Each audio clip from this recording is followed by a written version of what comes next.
button. I forgot to change my title Oh no. or my go live notification. I did that Oh, for no. my the birthday stream. It was where like Theo is playing Forza. No, he's not. Came You don't- together. You don't have just a generic going live notification? Nah. Oh, my I do, but I used to, but now I customize it every time. oh, beans. Wait. Invite. I mean, invite. I've already done it. I've already set one So up. did I. Okay, we'll use yours. Dude. Well, you know, I'm God right now, so don't let me hear any lip. I feel like God has to get used to hearing a lot of lip all the I time. know, right? That's all God hears is, why do you do this? Why do you do this? It's so bad. Why do you do this? Anyway, hello, ladies and gentlemen. We're having a day, and welcome to Dungeon Rollers, Capes and Cantrips. That's right, Dungeon Rollers is back, and I'm here with my two brave adventurers. Say hello, brave adventurers. Bonjour. Hello. They are so excited, let me tell you. Yeah, but million yes. things to do. Yeah, as we set up everything that we need to do. This is why I actually sat down on my computer an hour early. But it's how it rolls sometimes. But yes, we are in a new adventure. Do some socials. Yes, Theo's doing socials right now. For those of you who have never seen a Dungeon Rollers, this is the D&D stream where nothing really makes sense, but it kind of feels like D&D, so we're all good with it. You should have said nothing makes sense and the points don't matter.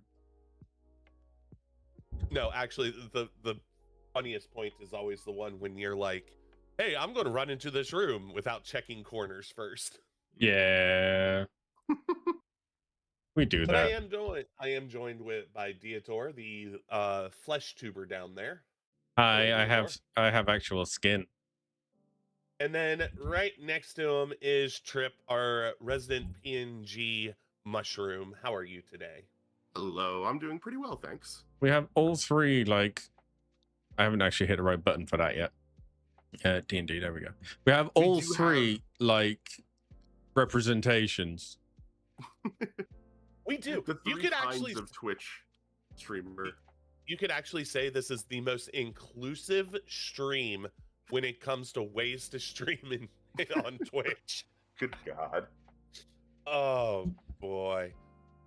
Boo, hiss, whatever. So players, are we ready?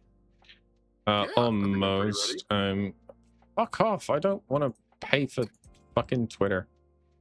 See, this is why I always ask. Mm-hmm. Also, just to keep everybody entertained for right now, say hello to my dog. Woof. Hello, dog. Why did you woof? Honestly, I have no fucking clue. Brain. I mean, it's a Dioism. Yep. I'm not surprised, but it's still strange nonetheless. Now, for our perceptive viewers, you may see down in the very far right that we have a couple of shuttered spots. We are working on getting more players involved. But for now, they are shuttered. And what's great about the campaign that we have coming up is it's actually quite easy to add other players into the game. Yes. And I guarantee you, this will not start in a tavern. Let's go. Awesome. Wait, I have a million things. Why is nothing open where I want it to be? There we go. I don't need that.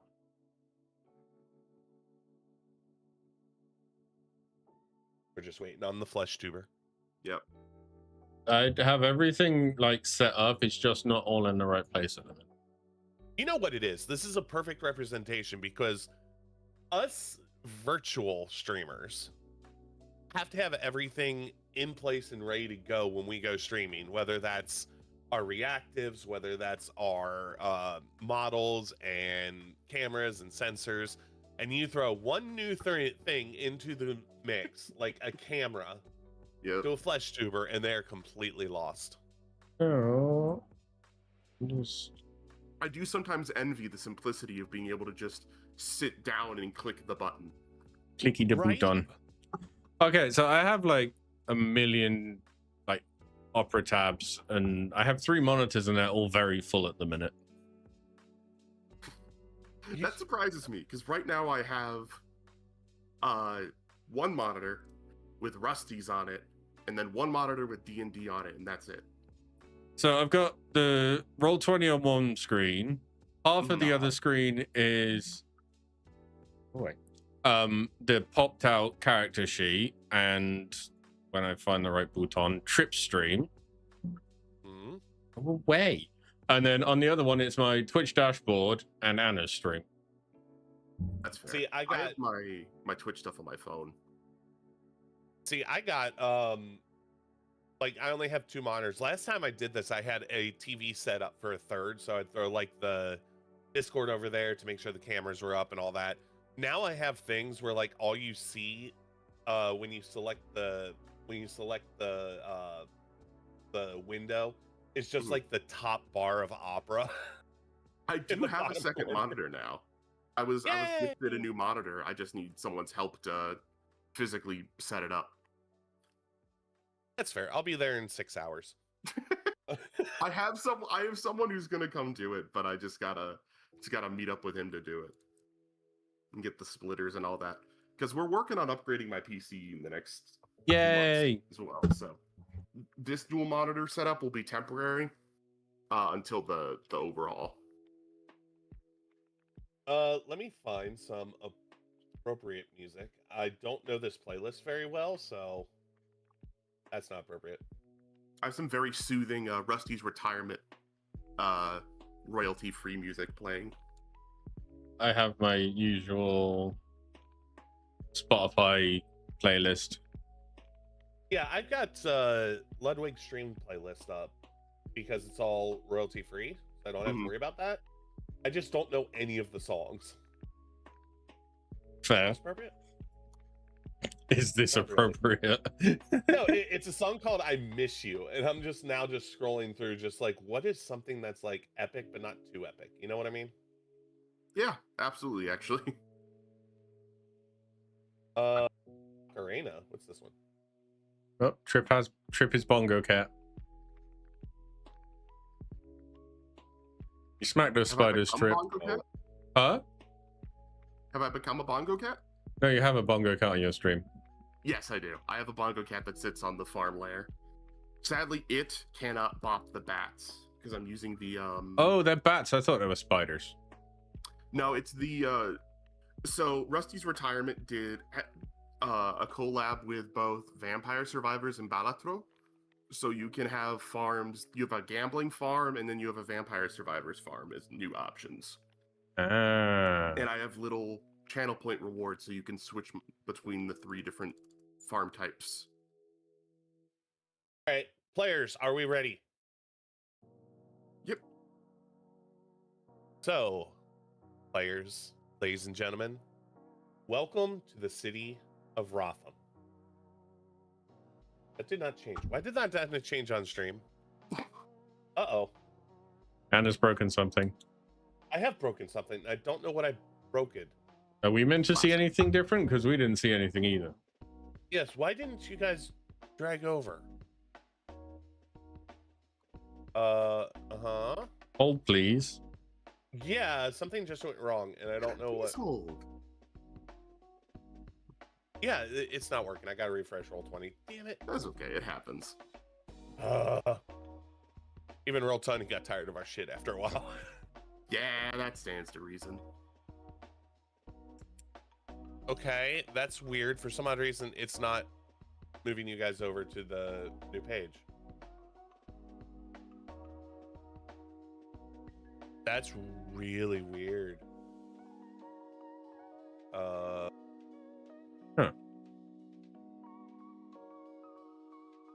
I don't understand. It moved me. Of course, I can just select them. Did that one work? No. The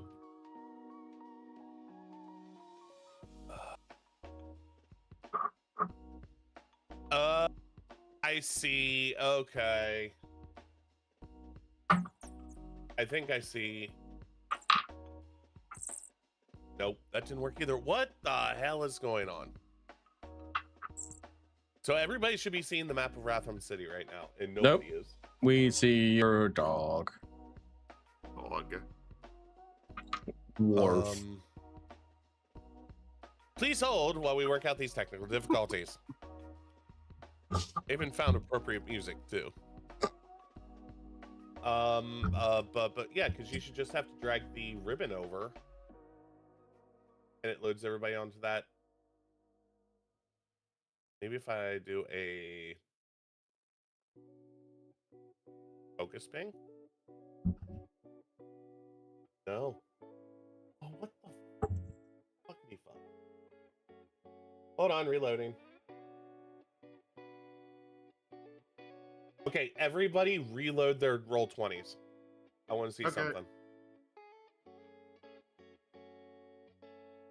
Wait, I have... No, that can't be. So in order to... For some odd reason, in order to change... Oh, I'm there. Yeah, Oh, I'm there too now. Yeah, but here's the funny part. If I then move the banner, it still doesn't move you guys. It did that time.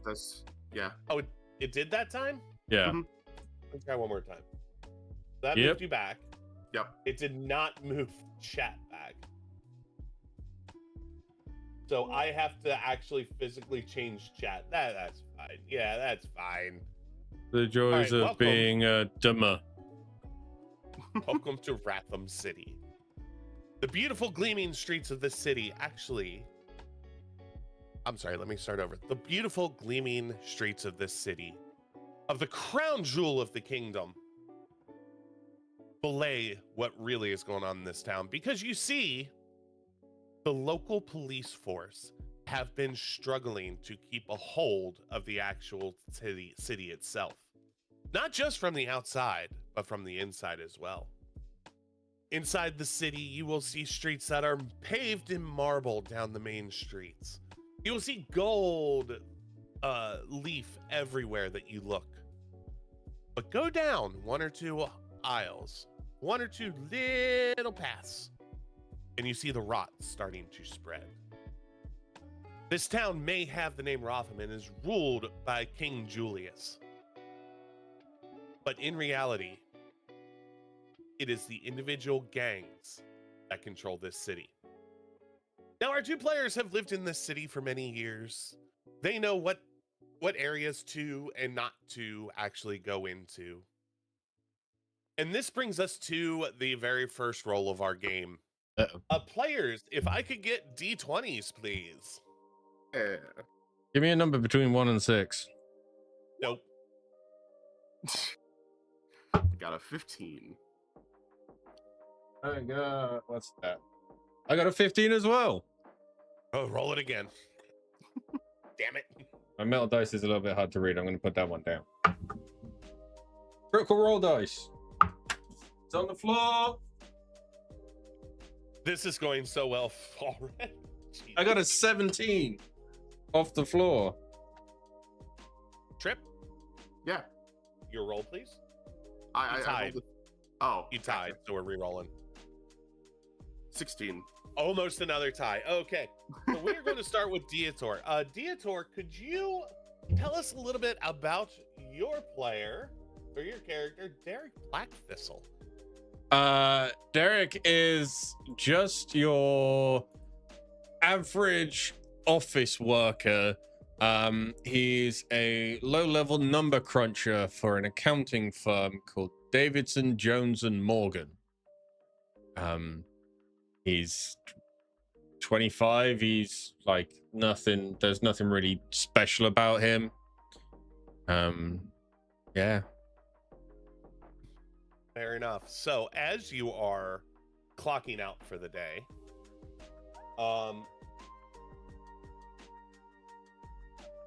yeah, I know, Trip. It was, yeah, I know.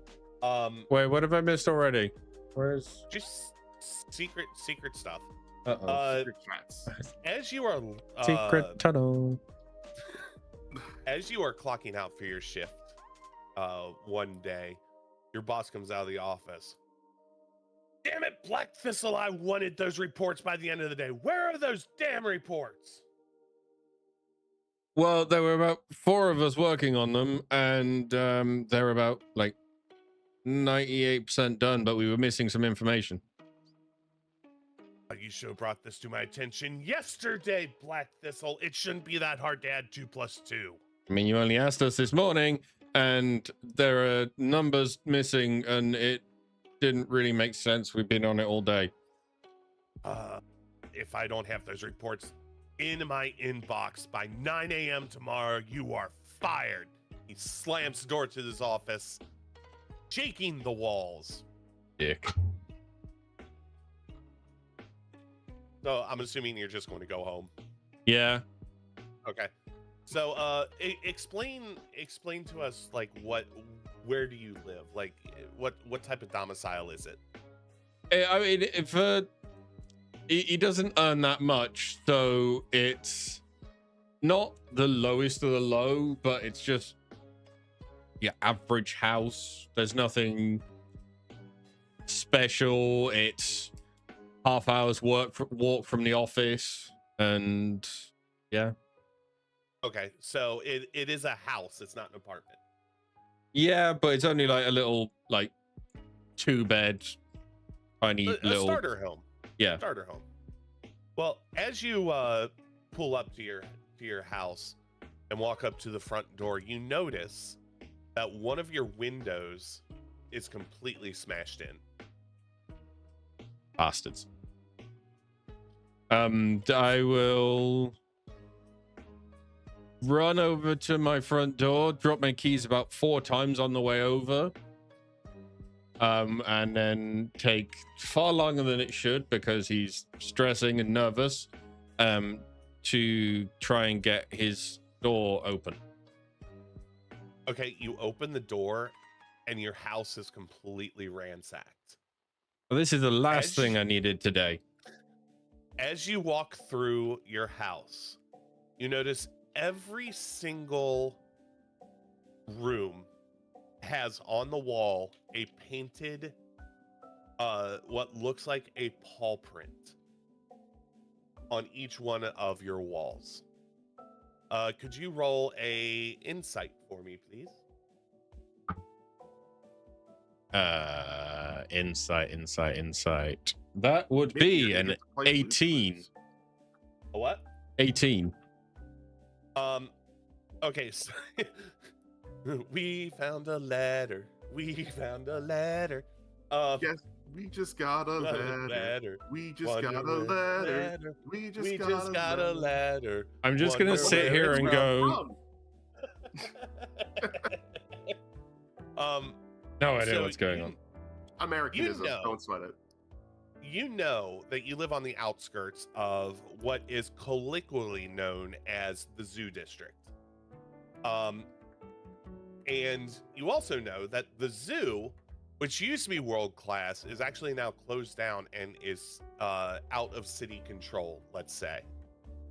And normally the gang that controls it will leave their signature calling card at all of their scenes, which is a paw print where somebody basically took paint on their fist and just kind of like put their fist up against the wall just in a paw print pattern. Dio, I'm sending you a message because I completely forget what it was. Oh, that's right. You have the sad one.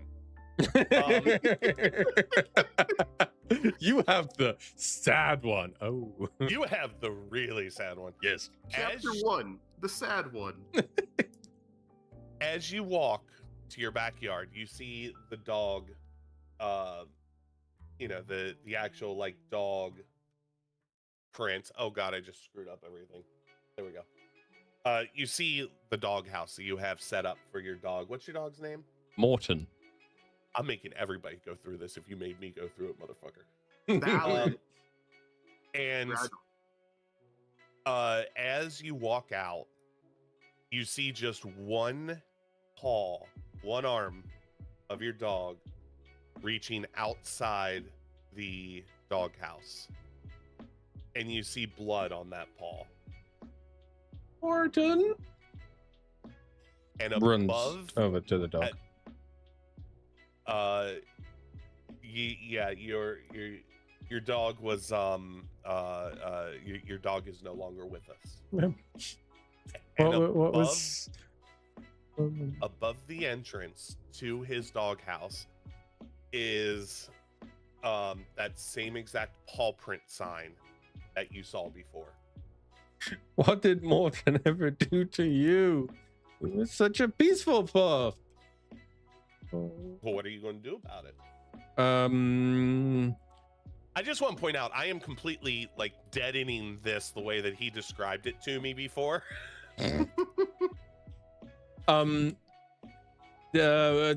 Pick up like Morton's cold, lifeless body and just scream into the void for a little bit and cry Okay. and sadness and yeah. While you were doing that, Trip, explain your character. I know you gave him a first name, and I forget what that first name is. It is Alton? Alter Foxglove. Is that with a U or an A? You. So, Alter Foxglove is a early 20-something, moved to Rotham rather recently, and works as a docks overseer. Doesn't really go out much. Bit of a quiet soul. Reclusive. Okay. Now I did have this question before and I completely forgot to. Last night was a mess for me. You're good. Do you have, because your family is in the shipping business, correct? Indeed. Do you have parents bought you penthouse money, or do you have parents just gave you a steady job money? It would be more parents bought you penthouse money. Got it. Okay. They may not like me very much, but they see money is love. All right. So your day of quote supervising, I think that's how I phrased it. Mm-hmm. Your day of quote supervising is coming to an end. You're wrapping up and exiting your office, and all of a sudden this gruff burly guy comes running up to you, goes, sir, before you leave, here's the reports for what was unloaded today at Dock 4. Do you have anything for second shift to focus on, sir? I'll just quickly look over what he's given me, and I'm like, no, as long as we don't have anything atypical coming in, I think they should be able to proceed as normal. Yes, sir. You have a good night, sir. You can tell that you command a certain level of respect at the docks. So you come home. Do you have a chauffeur or no? No. Okay. No chauffeur. Yeah. To kind of explain, Alter's family aren't in Rotham. Alter is the youngest of their family, and were put up in Rotham as to be kind of out of sight, out of mind. Got it. Not, yeah. I think that's the best way to describe it. Okay. So you head to your home. Again, you live deeper into the zoo district than Derek does. And as you ride the elevator up to your penthouse, get off the elevator, you notice your door is open. Like, not by much, but just open a crack. I would probably take out my concealed knife and carefully enter my apartment quietly. As you enter your apartment, your apartment is just as ransacked as Derek's was. There's furniture strewn about. There's broken lamps. Like somebody did a number on your apartment. Could you roll what role do I want to make you make? Investigation, perhaps? Yeah, roll an investigation. That's a good one. I like that one. Say 22, 17 plus 5. So you Damn. see everything. So as you go through, you notice there's the basic robbery stuff is gone. You know, a watch that you had that you just kind of like picked up at a flea market but looked expensive. A couple of gold pieces that you had in a change drawer gone. The TV is gone.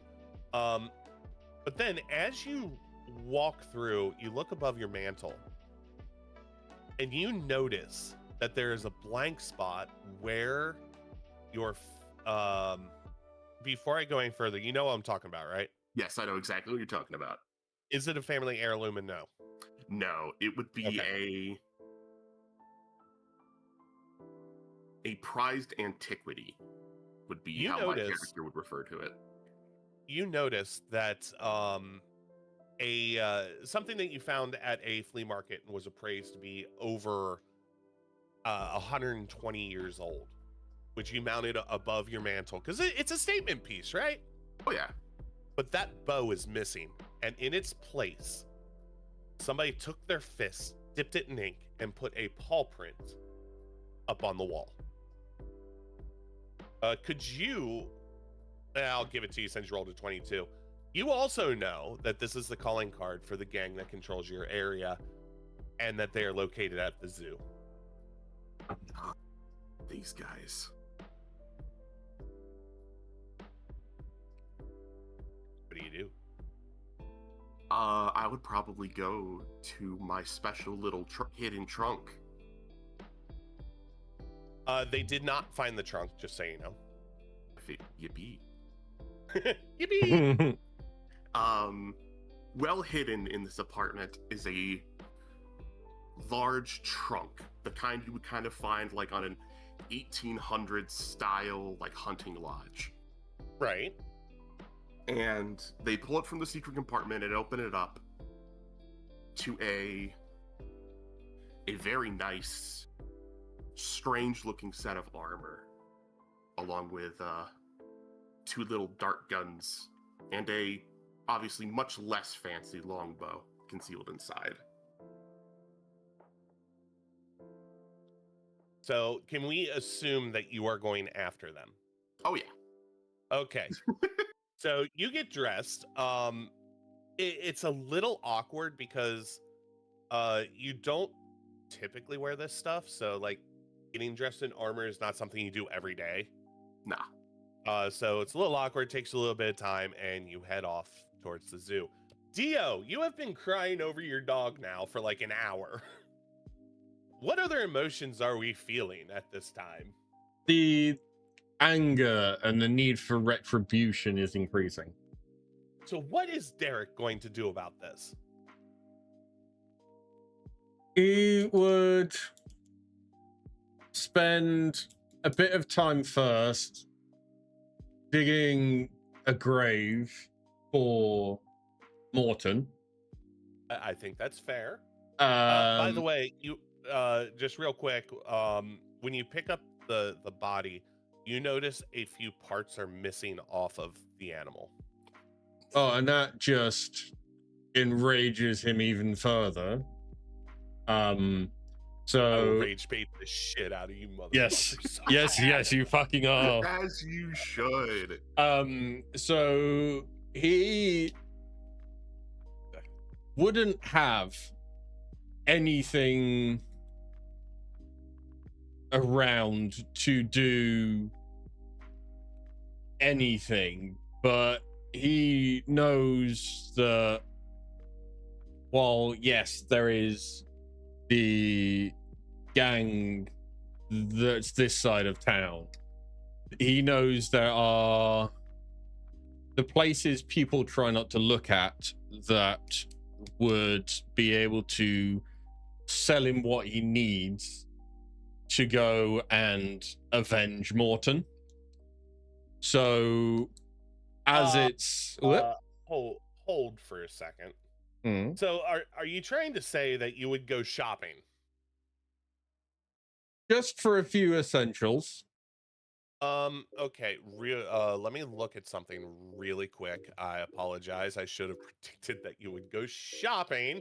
Well, he's your average office worker. He was happy to ignore all the shit in the city, just get up, do his job, go home, hang out with Morton. We're going to go ahead and say that you do have a great sword. Okay. Now, and this is completely for your knowledge, the other stuff that you have, for example, your javelin does not exist, and you're currently and we'll what is your AC? A lot. And we'll say that you have your armor and your greatsword. Okay. So yeah, just because like previous training, we'll call it. Okay, so he would have the stuff. He would, wherever he had that hidden, he would walk into that room, hope that the gang hadn't pilfered it, but it was well enough hidden. He would get all of his gear and head out to not go directly to the zoo. He would go somewhere he could find some of the lesser minions to try and shake them down a little bit to try and get information on what happened and why they killed his dog. Do you really want to go down that route? In trying not to start a fight kind of way. Trip, if you're okay with me playing this out, I will play it out. Oh, 100%. Again, Okay. not in a shake them down and beat the shit out of them, but just trying to get the information that he wants. And then if you need to pull a cut next machina to say roll a knowledge check. Just roll me a knowledge check. This probably isn't going to be very good. It has a very low bar of entry. Knowledge. Where's knowledge just means pick the applicable intelligence check. Sorry, I used 3.5. Yeah, I realized that as I was scrolling down, got past K and went, there is no K. Just give me, it would be roll plus int mod. Something like history would make sense since D&D doesn't have a society stat, even though it really should. 9.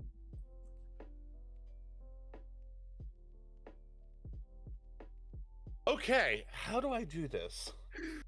I feel like I've got myself in trouble already.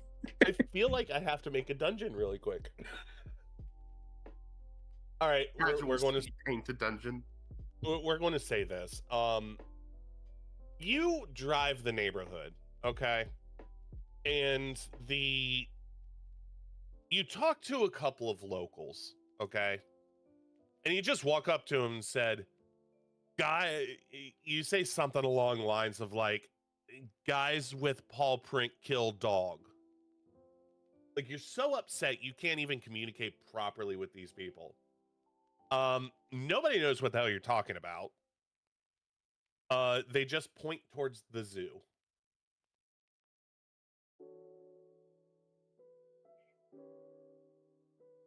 Okay. He realizes that if he goes directly to the zoo, it wouldn't achieve anything.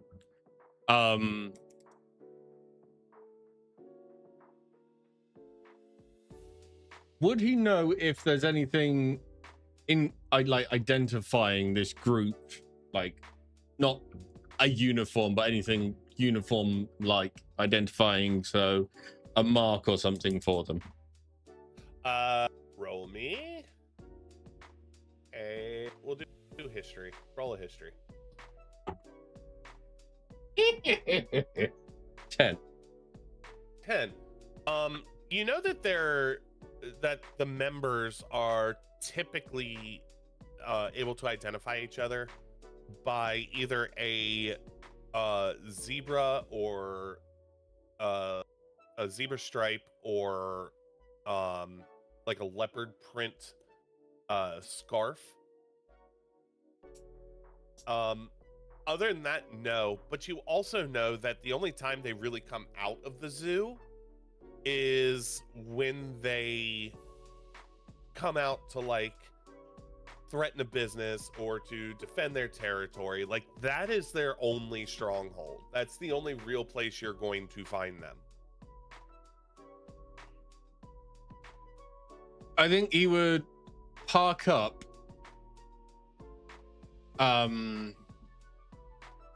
like far enough away from the zoo as to not draw attention and just sit and wait for like one or two on their own to like walk past to then like start talking to them about it. Perfect. Cool. Okay. I mean, that's what I had in mind, not roll up into the zoo and start smashing shit. No, I thought you wanted to like go and like meet them and everything else. Oh, I know why this isn't working right. Give me a second. Please ignore everything you're about to see because there's a bunch of old stuff here. My OBS briefly disconnected there for a second. I saw. Sorry. But everything is back and running well again now. I don't know why that's been happening lately. I'm wondering if Twitch is having issues. Because my signal's been great, but I just briefly have been losing connection to Twitch occasionally. Wait, this is weird. I don't want to restore a game. I want to launch this player. There we go. Okay, I have fixed it on my end. Thank God. All right, what I need from everybody is I need your tokens. I just have a temporary token at the moment. That's fine. I'm going to draw your attention down here. Yes, put your tokens down there. I did my best to line it up. It doesn't always work, so yeah, it can be a pain. Also, Anna, what's this little like square? It's gone. Never mind. What square? What are you talking about? And it's gone. All right, so Trip, you actually arrive first. Okay. And you're standing at the corner, and all of a sudden, this guy, tears streaming down his face, but he looks so scared, just keeps rolling past the corner that you're standing on at the zoo until he stops and gets out of his car.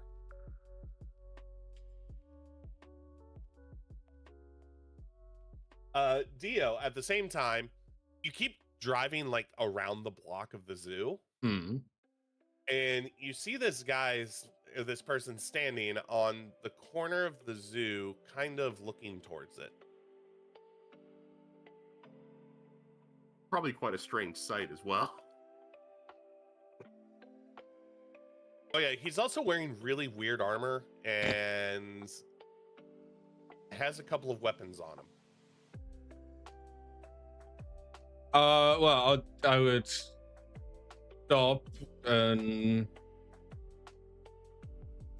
get out and kind of, in the same way as I spoke to the people earlier, kind of broken sentences, more tears, lots of tears from this giant of a 5'7" man. I would like to apologize. I was doing actions for you. I apologize. Do your actions. A kind of Trip, you'd see this car, it's a bit of a beater, just kind of pull up and not park very well. It's kind of one wheel on the curb, it's on the piss, and this like very average looking fellow gets out and kind of walks over to you. You can see the glint of the pommel in his shoulder, and just kind of, you're expecting something interesting and awesome, and he comes over, and then you see the tears streaming down his face, and all you hear is gang, kill, dog, help. Have you suffered head trauma? Is what you hear as you see my character's mask, my character's helmet resembles almost like a mantis or an ant. It's kind of hard to tell. If you want, you could like roll a history check to see if you know like what this type of helmet or mask is. He would, but it's a creepy looking bug mask. And he just kind of repeat, and heart trauma, gang killed Morton, and more like tears, and like you feel like you need to give him a tissue or something. Before this continues, because I'm actually loving this, I do want to scroll over and say a big thank you for this map from Angela Maps, posted free for use. So I wanted to shout out their Patreon, give that information out, because this map, as you see, is actually phenomenal. Ooh, anyway, bananas. Please continue. You don't really do this kind of thing, do you? No. Need something. Lost friend. You hear like them make like a series of clicking noises, probably mostly to themselves, as they kind of like wonder who this person is, speaking in very broken common, it sounds like. Just... You sure not biting off more than you can chew, kid?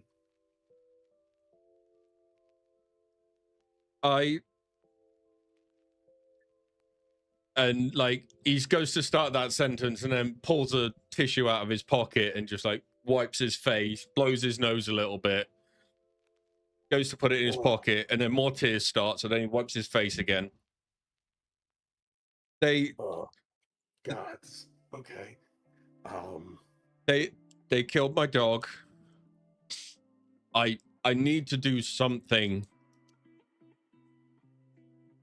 And I've got this, and starts to like half unsheaths the sword. Yeah, no, I see you have a sword. Just... Alright, just... Sure. Fuck it. Just... Sure, fuck it. Keep your noise down. Seems I wasn't the only victim of a random shakedown in the neighborhood this week. At which point he takes Derek takes one step to the side, and because he's currently wearing, where am I? Chainmail, he rattles quite a lot. Oh God, the chainmail. Okay. Actually, chainmail is surprisingly quiet. I know. For some reason in D&D it gives you disadvantage on stealth. It's heavy armor. I get disadvantage on stealth. Okay. I make the shit. I know how loud it is. I know. It's... Speaking of which, shout out to me, because I will be doing chainmail making streams here shortly. Anyway, the entrance is over to, if you scroll over, you can see the entry gates to the place. This direction. Zoo. Yes, right about over there. My character's gonna put their kite shield on their back and swap it out for kind of an old weathered looking longbow. Just like, okay, stay close, stay quiet. So I don't have my javelin right now. No, you do not. So I will I won't pull the great sword out yet, but I'll stay like 5-10 feet, maybe 15 behind, to just like knowing the like awkwardness of this armor when you're trying to like move, and how much it like gives you away. just stays a little bit further back. As you guys approach the main gate, you can see that most of the main gate, like the entry points, are just boarded up solid, except for one that has a handle and a small hole drilled about, right about where the peephole in a hotel room is drilled. And you can hear right behind it somebody going 17, 17, 17, 17. Fuck's sake. Y'all can get closer. You're like, yeah. Well, I feel like I'd kind of size it up first. Fair enough. But when you hit right here, that's when you start hearing the chanting. Okay. And it gets louder the closer you get. I kind of feel like this is going to be one of those that Alta is going to like know what's going on with it and walk straight past it, but Derek isn't. So Derek's going to look through that peephole. I know what's happening. Derek doesn't. Oh, classic. Okay. What do you guys do? Before we move any closer, Ulter's going to turn around and go, "Don't freak out."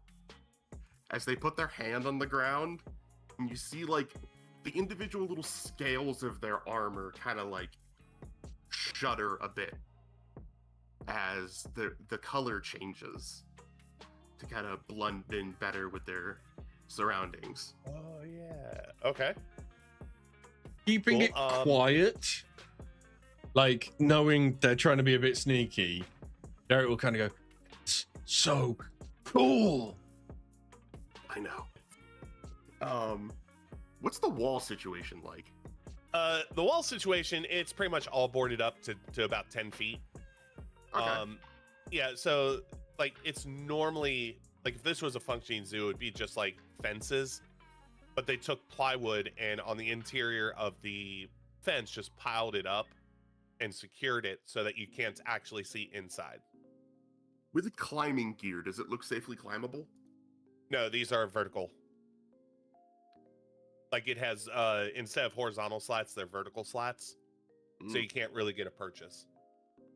Okay. Because I do have climbing gear, so that's why I was asking. Yeah, the problem really would be, those old Victorian fences that have the points on the top? Yeah. That's what the fence is, and then the plywood is not thick enough to grab, like a hook would grab onto it, and as soon as you put weight on it, it would just pull through. Okay. In that case, I guess I would slowly approach, try and get eyes on the person chanting. Okay. Sorry, So- just 1 second, Anna. I've just had the best idea. Can you check your Discord a second? Oh God. It's always a scary thing to hear from Dio. My overlay's about to break. Perfect. That's a great idea. There you go. You have it now. I like that. Yeah, I did a good thing. As you get closer, again, you can't really see into there, but as you get close to the chanting, it's getting louder. 17, 17, 17.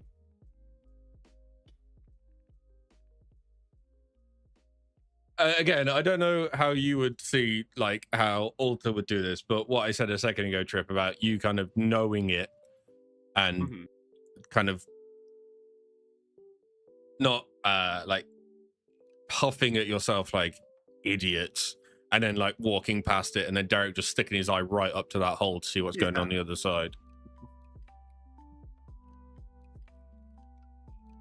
I feel like my character would probably look for like an angle to get a shot through. The only real, like, there are very small gaps between the plywood, but it's not really enough of a gap to like shoot anything through with accuracy.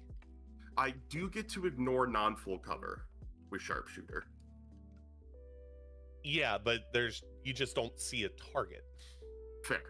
In that case, I would probably wait to try and get. Does the gate look more climbable? Yeah. So the gate has a just like it is in the picture here. Mhm. It has a horse on top of like a curved, like a curved plinth, I guess, about 15 feet off the ground. So you could get a hook on top of it. However, you would have to stand like here or here, which is in sight of the little hole in the door. Yeah. I'm gonna kind of whisper to Derek. If you get me eyes on him, I can drop him.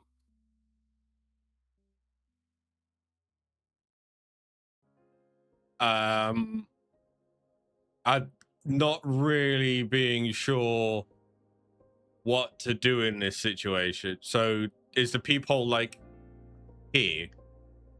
It's Or is it like further back where we right- are right now?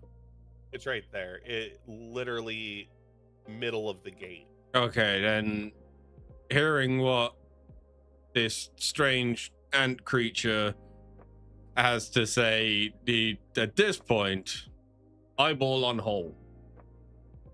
So you're looking through the Yes. peephole?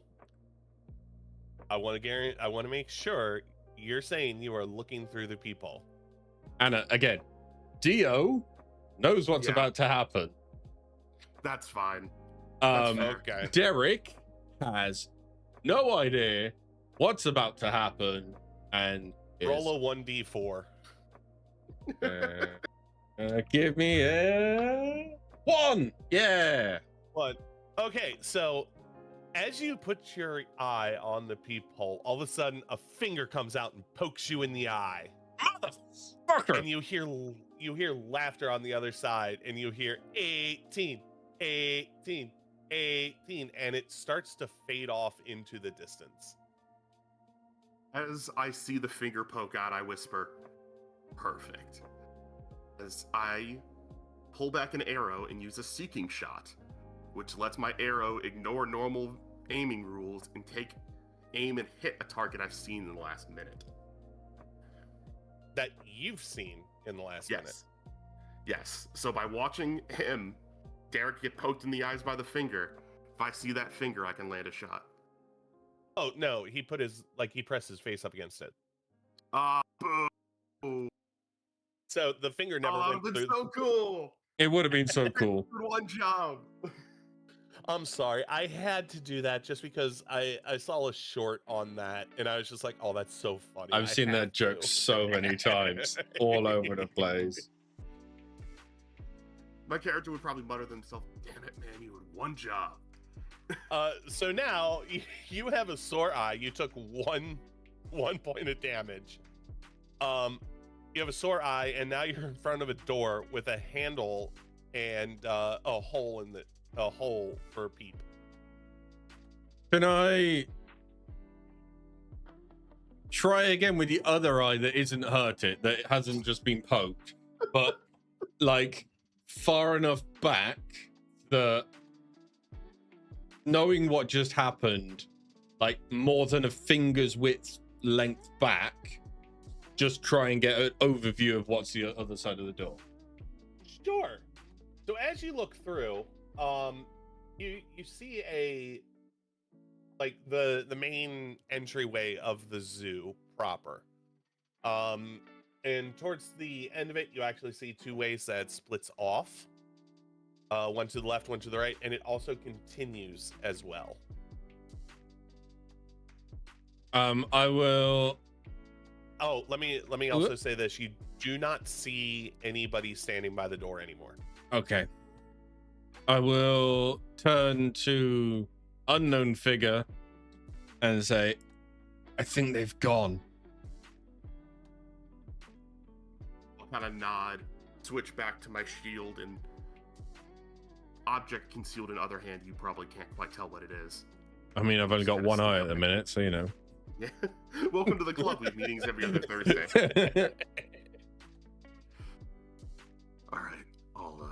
I'll take point. Okay. Now that you're closer, you can tell what you're hearing isn't his voice. It's just the voice muffled through this thick helmet mask thing. And they sneak their way on in. Are you going through the door or above? Through. Oh, through the okay. You try the door, it opens with ease. Like it's not locked or anything. As you come in, we'll give you up to here on that. Zoom out a little bit here. As you come in, you see that the path does indeed go forward. You can see up to a statue in the far distance. Derek would wait for them to go through, make sure that at the same time of nothing's kicking off, but also if shit kicked off, he would get in there. But how to approach through the door, he would carefully enter through the door, hearing no noises of fighting or shouting or anything.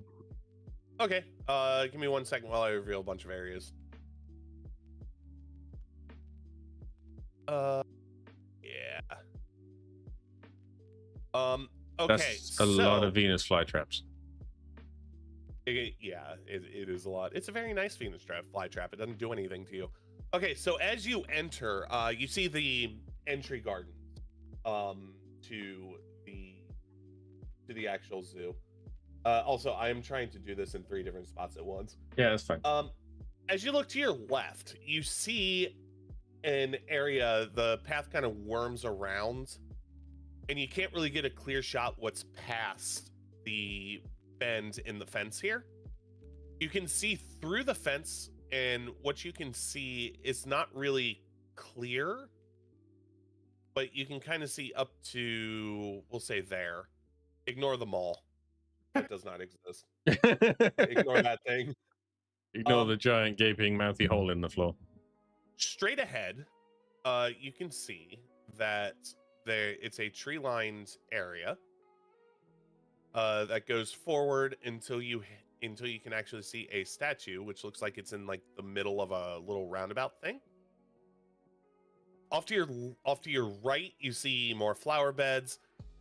This fence here has been nearly completely blocked off, so you can't really see what's behind that. Which fence? The one over here. Okay. However, you can see a couple of cages, and in one you see a dog-like figure. Another one you see a humanoid animal hybrid, and in a third it just looks like a normal human in the third cage.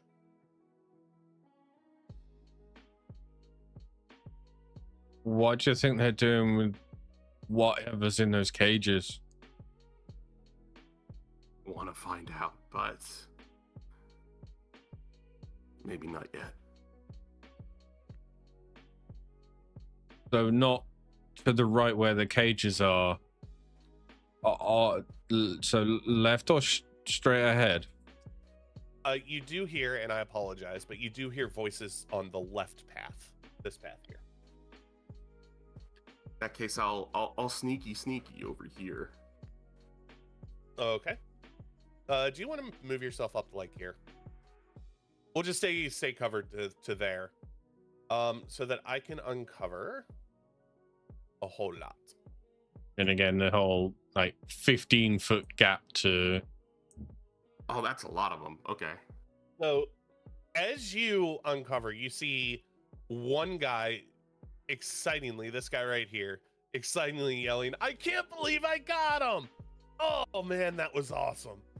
And then 4 of his compatriots sitting around going, yeah, whatever, dude. That was a joke back from the 90s. We're growing up. That's stupid. And at the top of the slide, at the very top here, you see a lone woman sitting at the top, counting a stack of money.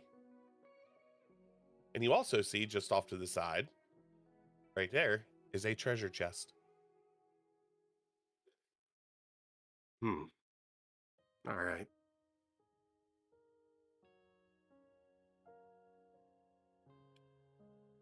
I feel like my character's now kind of like deciding, do I want to just take this head on, or do I want to go far away and try and pick him off? I mean, right now, from the closest one, you're what, 35 feet? Yeah. From the farthest, you're 70. So this is about ideal attack range. This is pretty ideal, yeah. How climbable do these trees look? They're God, don't abbreviate on me. I mean, they're, you know, they're okay, I guess. Like it's just like walking into, and I'm used to like a 150-year-old zoo whenever I think of a zoo because of Cincinnati Zoo. Right. But like, you know how they have mature trees? Mm-hmm. That's what they are. All right. So the smaller ones are going to be harder to climb. Like this one would be harder to climb than this one. Yeah.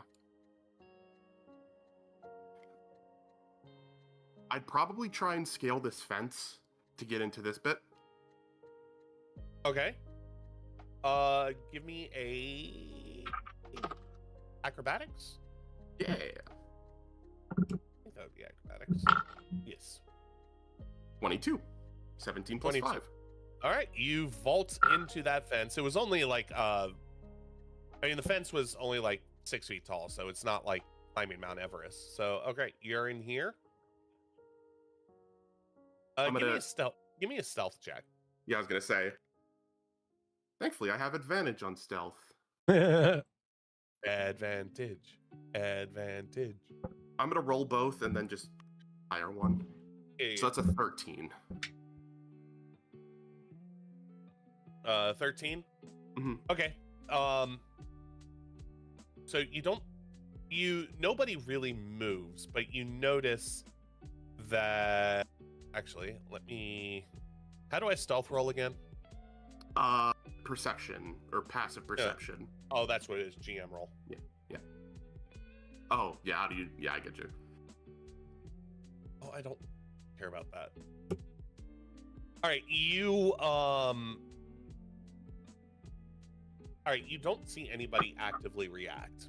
You like nobody looks up, nobody goes, "Hey, you," you know. They just keep being bored every once in a while, glancing up, looking around, you know.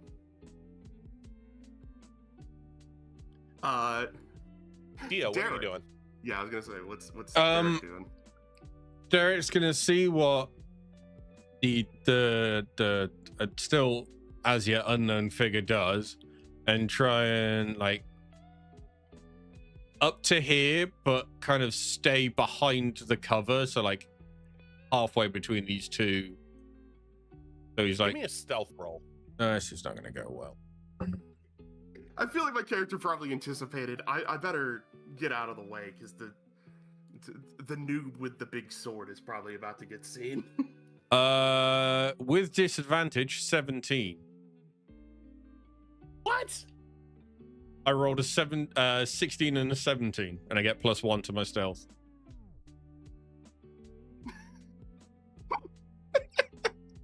DM don't like your dice. Okay, fine. Glow in the dark dice, you are staying out. All right, so you move up to there.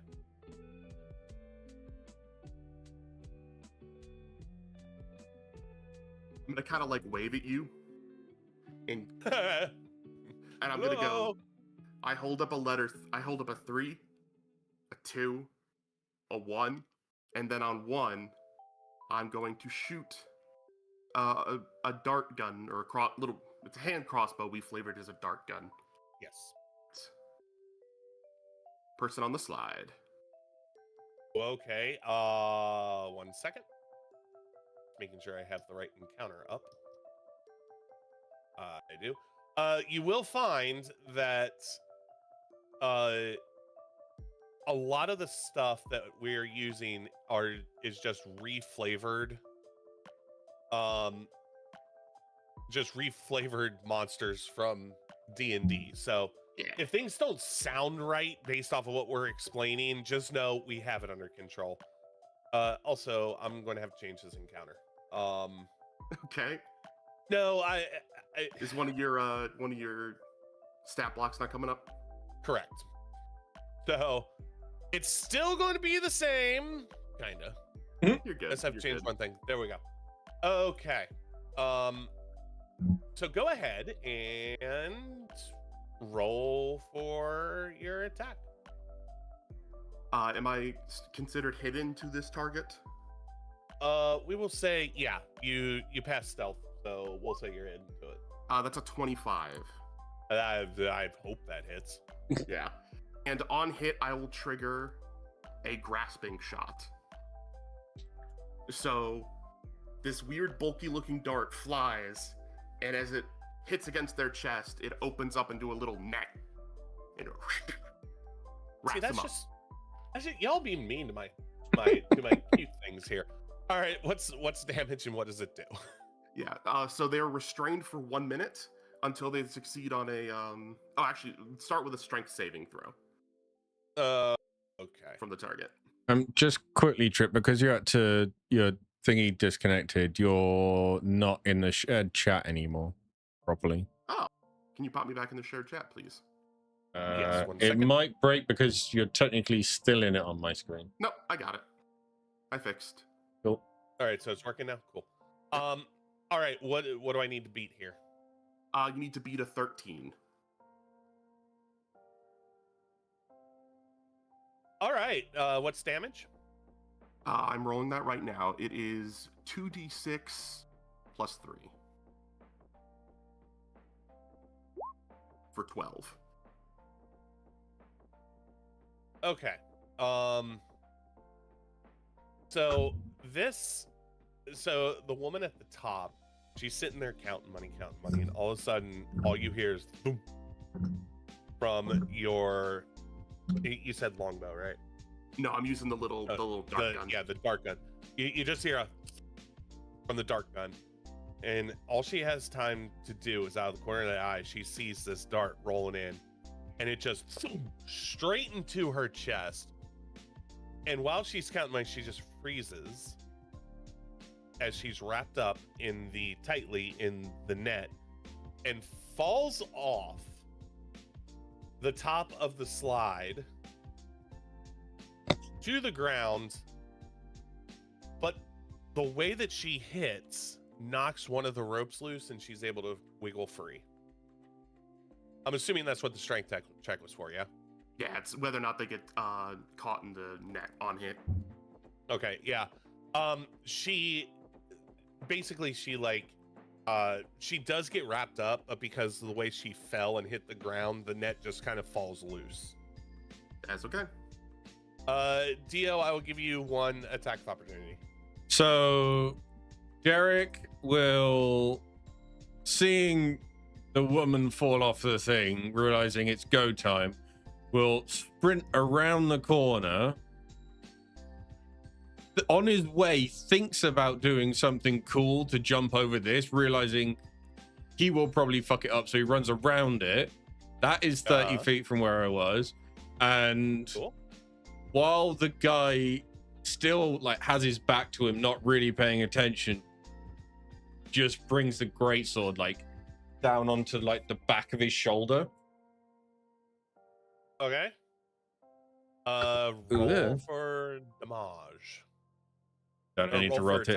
Yeah. Roll for attack. So that is 18 to hit. Okay, that hits. 6s, and that is 9 damage. So because you were charging in, right? You bring your longsword down and there's no resistance. This guy is sitting there just every once in a while glancing up, and he glances up, and the next thing he knows, half of him is falling forward and the other half is falling backwards as you cleave him in twain. Well, that went better than I expected. Shall we roll initiative? Yep. Where is my dirty 15 for 20? initiative. Am I doing need to roll? 2, 3, 4, 5. Yeah. See, I helped Anna. Now you only have to roll 5 times instead of 6. Oh, thanks. Instead, so it doesn't matter.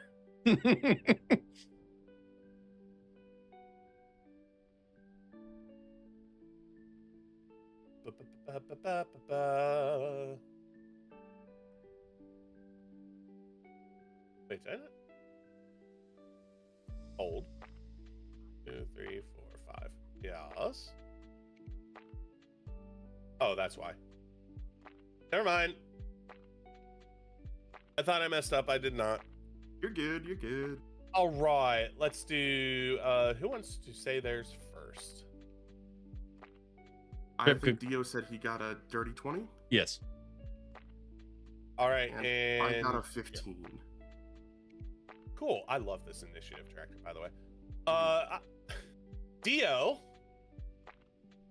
your sword tip barely hits the ground, and it's your turn again. He will turn after hearing this guy say he was the one that poked him in the eye.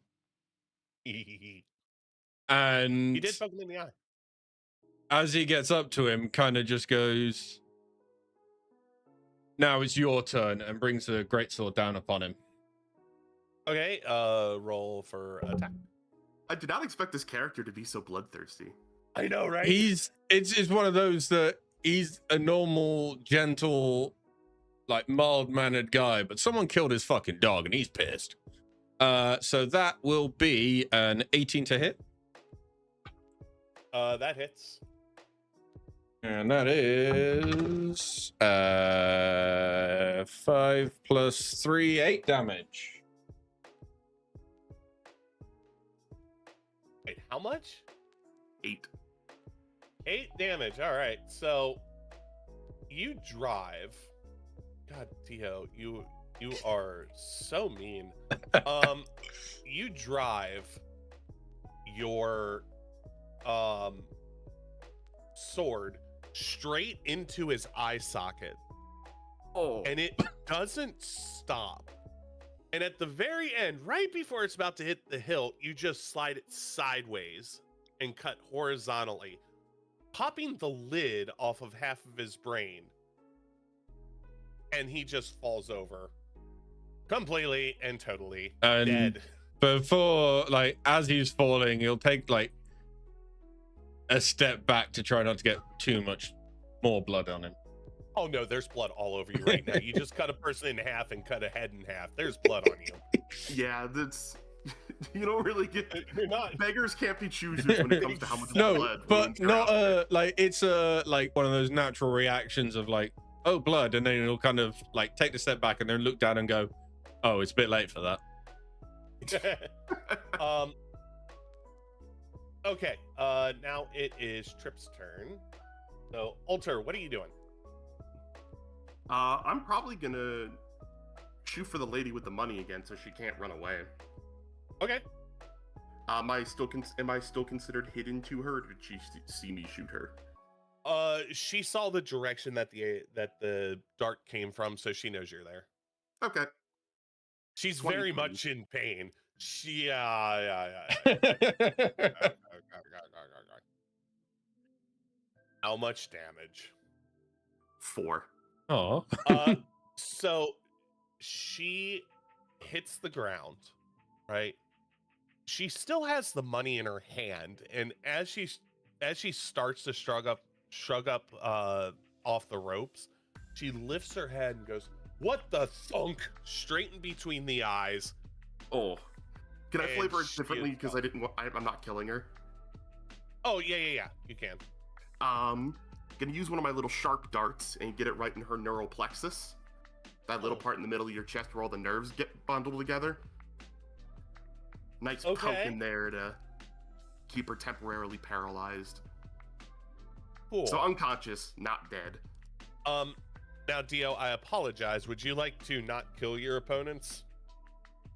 Or are you just bloodthirsty? No, again, if you you read the thing, he is very John Wick right now. He doesn't give a fuck. He is out for answers on why his dog had to die and trying to get who killed his dog. Okay. And realizes that the little minions aren't going to know anything.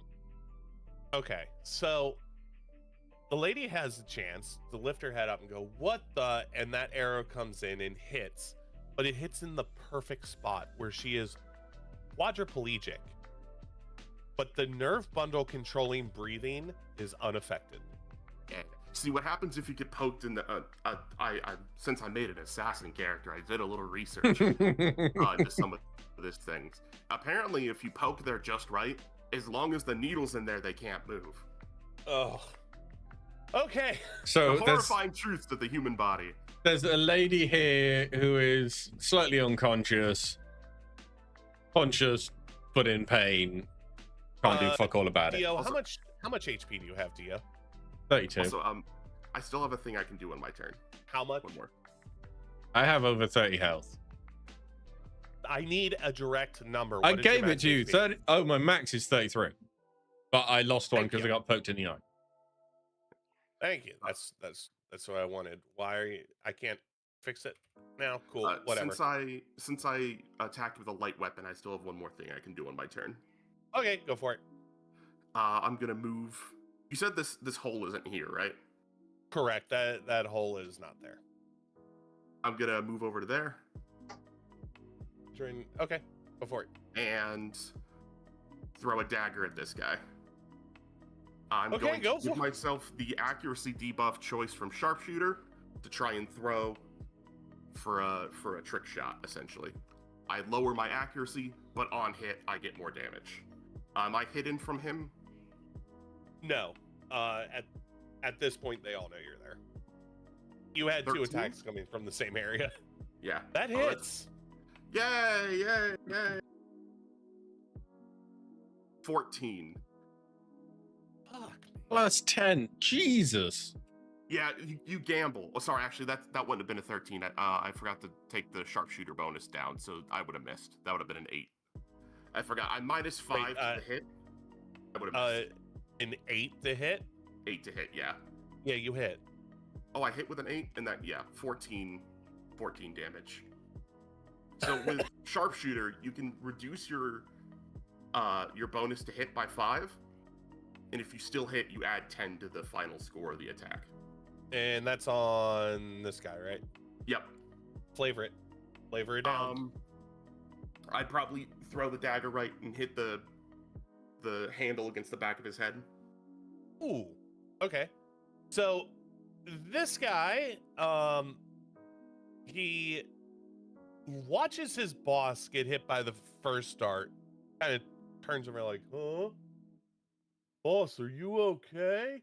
And the second dart comes in, and before he can even react to turn to where the dart came from, he feels a sharp hit right underneath that big bump in the back of your skull, and he just collapses. He's out. That's my turn. Now it's my turn. Who's left? Not that one. Thing 1 and thing 2. Cool. So this one's pissed. Comes running over. What do you think you're doing? And he is going to pull out his dagger and try and stab you, Dio. But Dio, you are so John Wicked up right now that the dagger, like, he goes to do like a backwards thrust into you, and he just ends up spinning himself around. Unless, of course, a 6 hits. No, it does not. What's the space in between these? Ooh, okay. So the other one. But would there be a penalty to get over that fence?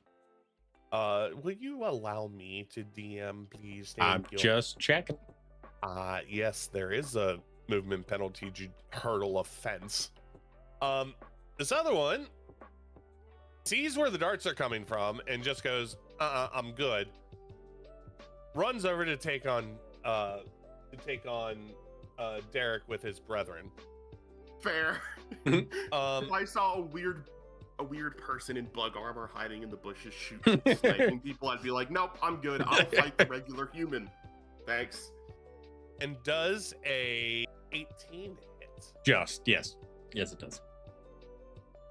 So he sinks his dagger in. And like he does a swipe with his dagger and ends up like nicking your arm for 3 damage. And Dio, you are now surrounded. I will just point out, look in the shenanigans chat for the dice I've just pulled out. It seems very fitting right now. Little blood specks. Seeing this guy is an idiot and doesn't know how to use a dagger, he will turn to the guy who just scratched him, and seeing the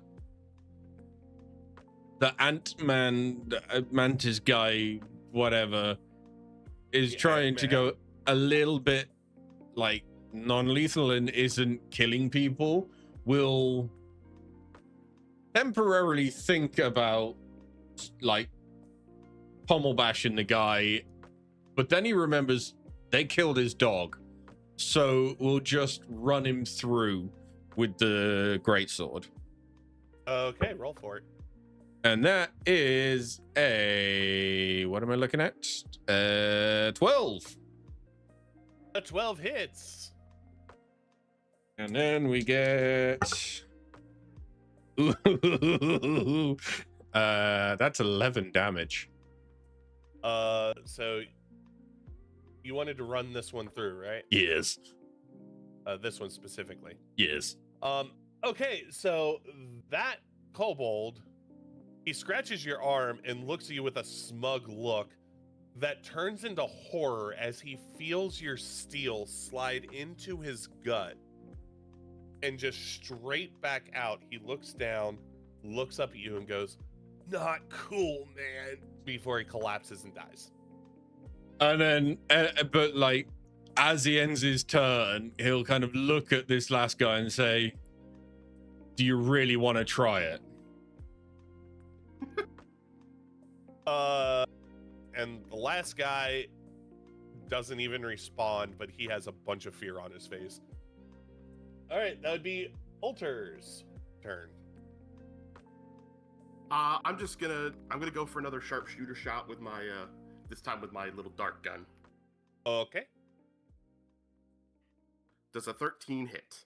A 13 hits. 16 damage. Go ahead and tell me how the guy goes down. Since it's the last guy, I'm kind of gonna round the corner and just tell Derek, duck. And then when Derek ducks, I'll just shoot this in the like center of mass. Rule of cool, my friend. Rule of cool. Make it happen. I ducked. Then so the dart goes straight center mass, and he looks down at the bolt and just kind of falls forward on top of Derek and just slides off your armor, leaving a bloody streak down the side of it. I mean, it's not like I wasn't covered in enough blood already. Come on. I'm going to have to redo some of these encounters. That was, according to D&D Beyond, for two level 3 characters, that was a medium encounter. Yeah. to be fair, Right. we did get the drop on them and Yeah. took down the strongest one on turn 1. That's very true. Which I'm kind of glad you did, because that was the stat block I actually couldn't pull up. Oh, happy to help. So thank you. You're welcome. Also, that kind of reveal, during combat, you were able to get a better look at some of the surrounding area. So yeah, now you can see all dis. More empty cages. I feel like as my character scales back over the fence, they're gonna be like, "You surprise me. You seem to like killing people." I mean, they killed my dog. It only seems fair. They meet, they meet you with a look that, because of their like weird helmet and mask thingy, you can't quite tell what the emotion is. Your best guess is that somewhere it's either pride or disgust. You can't tell if they're happy or not. It's kind of hard to tell. But and they then coldly begin like taking the bolts out of the people. Can you roll a how many did you shoot overall? Let's see, 1, 2, 3, and a dagger. Roll a d4. I was gonna say, like, once everything had calmed down, Derek would have walked over, picked up the dagger, and returned it.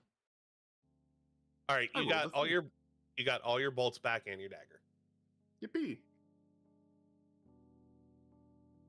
What do you want to do with this guy who's unconscious? Leave him. Well, The problem with killing criminals here is it makes it easier for them to frame you as a criminal here. So I try to avoid killing people. You're saying I might have gone a little overboard? Oh, absolutely. A little. I will take that into consideration as he kind of cleans the blood off his blade on the guy who's unconscious's shirt, and then just like sheaths his short sword. I'm gonna pat the lackeys down for anything useful before I go check out the lady in the box. Okay. The guy that I just put down, just assume he is the lady, because I lost the token. Okay, so you pat down the local ones. You don't find anything. They don't. Their daggers are like the cheapest daggers you can find. Nothing of use. As for the treasure chest, it appears to be a normal treasure chest, and you find, we'll call it 10 gold, aka dollars. $10. Lady. Where is my? We are going to keep the saying that money is gold, even if I say it's like paper. They're counting paper money or whatever. It's still gold. Yeah, no, I figured you're good.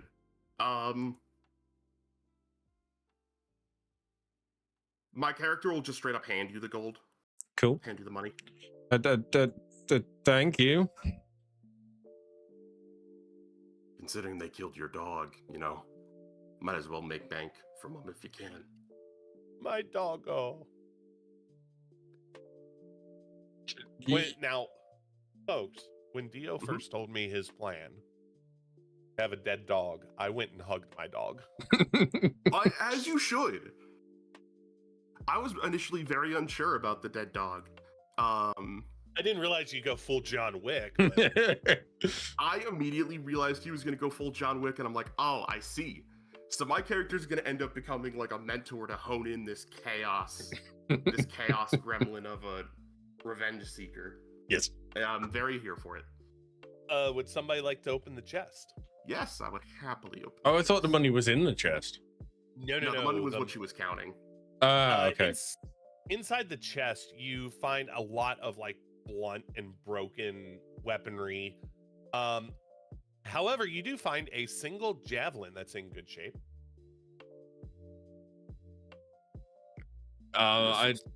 Your speed. Yeah. I'll give it a shot. I don't know if I'm any good with it, but yeah. And then we'll find Basically, somewhere to put it.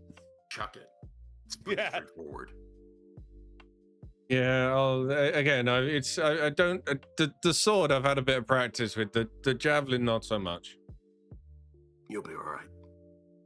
We hope. We think. Maybe. Possibly. And you said the rest were just like blunted, crappy. Yeah. It's like stuff that they used in battle already and had like chunks of metal taken out from the Clash of Swords.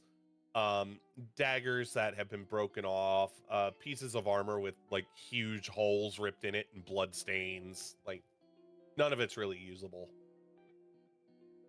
What do you want All right, to? in that case, What about her? The woman on the ground is actually looking like she's like trying to say words, but because of the blade, she can't actually say anything. yeah, I'll take it out of her. Carefully. Do we As need you to tie her up first, or are we good? Do you reckon? I don't think she has a lot of fight left. You pull it out, and she's just, oh God, what the hell is wrong with you? Quite a lot, but I don't think that's the topic in question.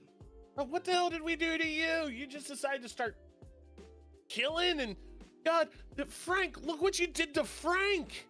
We can't even have an open casket for him anymore. Oh, that was the skull guy. Okay. What about the other guy, the one that's like 2 pieces now? Oh, Steve, nobody likes Steve, but Frank, I loved him. Okay, but I want to know something, and correct me if I'm wrong, but this seems fair. You guys killed my dog. Killed your dog? What the fuck are you talking about? I have been here this entire time. I've been here for 4 days. What the hell are you talking about? Killed a dog? Someone dogs broke into my house, put your logo in every single bloody room. That's going to be a pain in the ass to clean up. Smashed all of my stuff. Thanks for that, by the way. And then to top it all off, Morton. They left him to die in his house out in the back garden. Well, sorry for your loss. Like, do you know how many people are part of the Zoo clan? Okay. No. So but you just assume that it was my foot soldiers that did it, even though there's hundreds of us. So what you're saying little prick is you're nothing on this totem pole and are easily able to be thrown away like those chumps over there.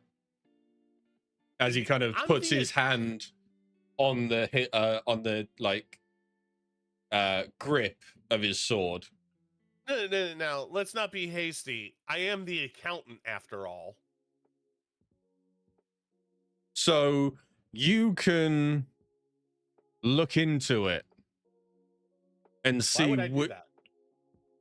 I mean, I've got a pretty shiny reason here of why you should look into it.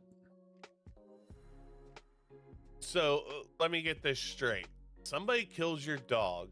You kill my friends in return, and you want me to do your legwork. I just want to know who killed my dog. Santa Claus. And she gives you just like the sneer of, fuck off.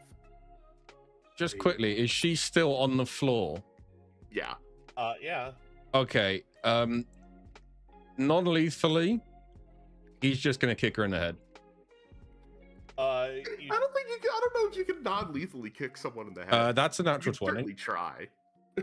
Oh. So you kick her in the head, and she immediately goes out. Yeah, that works. Hey, I'm learning. I didn't kill her. Yeah, I had some questions for her, but I suppose we can wait. Sorry. It's all right. I'm gonna check if she had anything useful on her. She had a dagger similar to the other ones. She had an additional 5 gold on her, and she had a locket that looks above her own means. I'll nick the I'll take the gold off this one, and I'll take a look at the locket. Okay. So you take the locket off of her, and it's a locket, and as you open it, it just has a random picture in it like, you know how you get a picture frame and it has a picture in it already? Yeah. That's inside this locket. So they probably just nicked it from somebody before they got to put in the sentimental picture. That is a reasonable That's really thing funny. to assume. Does it look worth it? Like, look valuable at all? It looks like it could be worth like. Actually, give me a knowledge check. Sure. Let's see if you know anything about fencing. That's a good question. So flattened. Yeah. Finally rolled bad, a 5. It looks like a locket. It's like It looks like worth anything. It looks like what a locket would be worth. I'm just gonna toss it to Derek. Okay. Maybe we can put a picture of your dog in there or something. Thank you. And he'll just like pocket the locket. I will say, if you put your holy item in there, I will count the locket as your holy item. That'd be so cute. Awesome. That was I will. Yep, that's the holy symbol is that, and then I will once I get home and start tidying up, I will do that thing. So you're putting your dog's dog tag inside of the locket. Yes. Okay. Where did I put? No, it's in bench. Holy symbol, which if I remember correctly, yes, I just put TBC. So now it is your dog's dog tag inside of a locket. With... You could put like the dog tag. You could put the locket on like the same chain as the dog tag, so it's like dog tag and then picture of dog. Simple locket with photo of Morton and his egg. Not that I can type on the chain.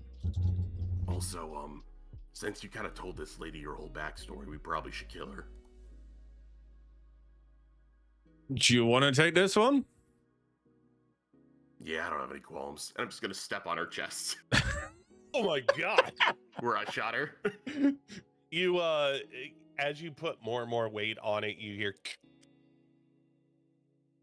That way it looks like she died from the shot, and they won't know she was interrogated afterwards. Okay. And as you do that, like you just see in like the little wounds that she has from the dart going in, just starts oozing out until like her chest is completely flat. And this is why we don't tell the people we capture our live stories. I was just trying to get information on who killed Martin. I don't know why I copied your voice there. I don't know. See, the whole we're all turning into Batman. Little transparency. This character has an intentionally low voice in the mask, and then like a really jarringly normal voice without it. I thought it'd be funny that like I like it. Thank you. Considering their mask is like, you know, several inches of several like special high grade material, it makes sense that it would muffle their voice in a weird way. Okay, what are we doing next? Like, Derek will just try and find a bit of him that isn't covered in blood and just try and like wipe his hand off so it's not quite as disgusting. Okay. And reach out to unknown man in ant mask and say, I'm Derek, by the way. It's nice to meet you, Derek. You can tell that they weren't planning on telling you who they were, and now they're kind of put on the spot, and they're like,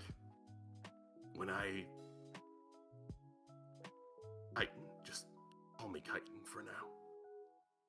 Well, it's nice to meet you, Chitin. Yeah. And then they're gonna climb up the slide and see if they can get a vantage point from the top of the slide. Oh, smart. Okay, so I'm going to allow you to see. We'll do. I am trying to do this in a very specific way, so please hold. You're good. That's good. We'll do this much. Yeah. As I reveal some of the border. out of world experience.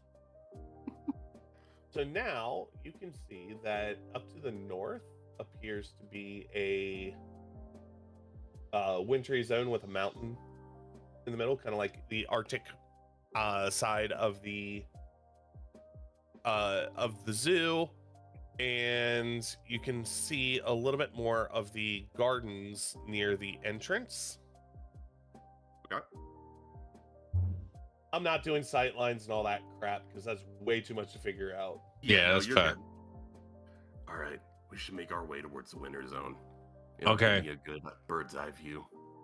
Oh, you also see another chest, by the way. Oh, Fancy. Because I don't see it. Blind person.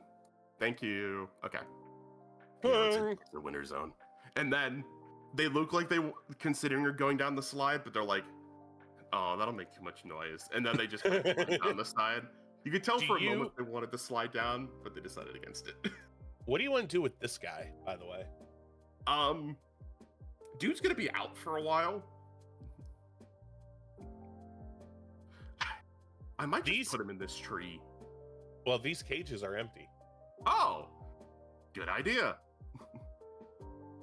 Thank you, DM. Thank you. I was just about to say thank you. Jeez.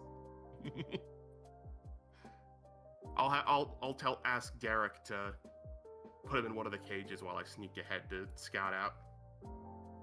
Caged. Time to sneakity sneak. Don't be suspicious. Don't be suspicious. Please. Yep, I will. I figured it's like once I got to the threshold, I'd wait. Yeah, to do stuff. Shazam! Shazam! Birds! Oh, as you walk into the winter zone, you notice that there seems to be like empty exhibits. So these 4 areas are like empty exhibits.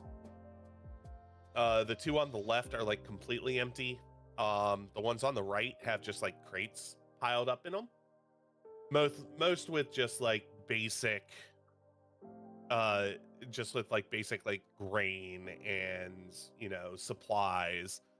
But underneath it, you notice a couple of the crates say Nelson Shipping Company. And then in the center, in this large exhibit in the center, are 2 owls. Can you roll a stealth check? Of course. Wait, what? Wait, what? What? Oh, I'm being got an a idiot. 19 plus 3 for 22.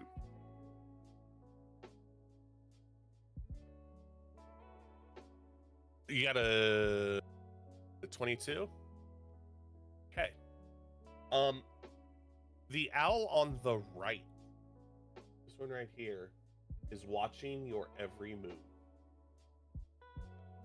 Oh, I see. Hmm. Man, I don't want to hurt just random birds. Oh, they could be like trained birds by the bad people. Would you like to take a closer look at them? Can I do like a nature check or something? See what their Yes. deal is? Please do. I would encourage this. 22, 17 plus 5. Jesus Christ, you must have studied the birds. These look, on first glance, these look like normal snow owls. Beautiful, majestic. Until you realize that their beak isn't a beak, it's lips. Until you Ew. realize that there look like starting appendages at the ends of their hands, kind of like how bats have. Oh no! And you can see more intelligence in the ones following you's eyes than what should normally be there. Okay, maybe I won't feel so bad killing this thing.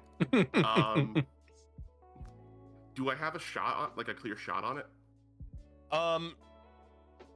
You can see them, but it's not a clear enough shot through that tree. You know how they say a tree is 99% air? Yeah. You can see through it, but like if you were to shoot something through it, it would end up hitting a branch. Yeah. Or like something and knock it off course. And all of a sudden, in a lilting voice, you hear, "Who goes there?" Okay. Night night for Bird. I'm gonna use a seeking shot. Okay. Lets me ignore cover and ignore traditional range and just auto aim on a target. Real quick, just because this is the way that the combat tracker is done, roll initiatives, please. Sure. I almost just rolled it in my Twitch chat on accident. I've lost it again. Bad Oof. initiative. I got 15. I Okay. got 6. Right. And now for my birdies. Ooh, ow. Uh-oh. That's either really good or really okay. bad for us. So, Trip, go right ahead. Take your tracking shot. Right, so the seeking shot, I just roll for damage. It gets a bonus. It's a normal damage plus force damage equal to 2 rolls of my arcane shot die for 3d6 plus 3. Actually, I can apply my sharpshooter shot to it. Why not? Let's make sure this thing goes down quietly. Quickly and quietly for overkill amounts of damage of 24. So 24, huh? Yeah, 24 damage. So the arrow flies off sideways around the tree and strikes the bird on the right. And it goes straight through him. And he in pain. And then locks his eyes onto you and goes, "Whoo, you have made a mistake." And Still alive. both owls take off into the sky. Fucking bended it like Beckham in its chest and it's still alive. I mean, it is hurt, Yeah. but it's still alive. All right, so Down to only 1 arcane shot left. the other owl takes off over the tree and swoops down, aiming his deadly claws at I have the wrong part, at Derek. So Derek, where is it? Does a 13 hit? No, it does not. Cool. So he swoops down. Let me make sure I have the distance here correct. Yes. He swoops down, and his talons just slide right off of the shoulder of your armor, and he takes back off into the sky. I need to zoom in for my friends here. Does it have flyby or something that prevents it from being opportunity attacked? Or rag. Son of a bitch. And unfortunately, that even gets around your sentinel because it's not disengaging. It just Son can't of be a part the bitch. Opportunity attacks. The one that you went after swoops straight down, or I'm sorry, no, this would now be, he's back here. I apologize. It is now Derek's turn. So is this guy in a hittable range or not? He is, we'll say, 10 feet up and 10 feet away from you. So that would javelin. be, yeah, So I'd have to throw a javelin at it. you would have to throw a javelin. Okay, well, I will turn to the bird that just missed, kind of quietly to himself, say, well, let's see how this goes. Like, oinks the javelin out of his back and just yeets it at the bird. Yeet! Yeet for, that is a 21. That hits. And that is only 1d6. Do me proud. It did not do me proud. 5 damage. Okay. Your javelin goes flying up and strikes the underside. You see a poof of feathers away from the bird's chest as he, as the javelin hits, and he's able to kind of dodge a little bit out of the way. Remember, you also have spells. I wasn't sure Now- if that was in play yet because of the other thing that I wrote that we discussed. It's in play, yes. Okay, It cool. wouldn't be that mean to you. All right, now the now the really pissed off bird. Yeah, that thing's coming for me 100 times out of 100. Yeah, it is. Swoops down at you. 19, does that hit? Barely, but yes. Sinks his talons into your shoulder for 7 damage. Ow, that's a lot of damage. And then swoops back up into the sky. Wait, was I right on that? Yes, I was. And goes right up into the air away from you. And Alter's turn. Chitin. Alrighty. Let's see. Is this in dagger range? It is in dagger range. Okay. I'm gonna start- He is about 10 feet off the ground. It's fine. I mean, for throwing dagger. Yeah. I'm just clarifying. Yeah, I appreciate it. I'm gonna start by taking a crossbow shot at this one with sharpshooter. So I'm gonna take a minus to hopefully hit for higher damage. Does a 12 hit? The dagger goes flying gracefully through the air, and at the very last second, the outside turns 180 degrees behind, and he does a backflip as the feathers barely clear the tip of the dagger. Okay. Well, that was a crossbow bolt shot. But Oh, crossbow bolt. I'm sorry. you're good. Because then my plan was, if that missed, to just turn around and chuck a dagger at this thing and hope to finish it off. Okay, that's where I got the dagger from. All right. Yeah, go no, for it. you're good. 17. That does hit. Not for a lot of damage, but hopefully it's enough. 4. The dagger embeds right into the owl's chest, and it flits in the sky, like fitfully comes crashing to the ground and stops moving. I want to Thank point God. out your first shot did 24 damage, right? That was this one. Yes, it had 25. Oh, my I God. I thought Trip I knew was it was aiming close. at this one. So My I'm bad. shooting one at each. yes. Okay, it would be my turn next. Well, I'm gonna move. Okay. Go for it. Move up here. Cool. All right, so this owl will once again come in and make a diving strike at Derek. Derek does a 18 hit. Yes. So you feel his claws hit the back of your neck for 10 damage.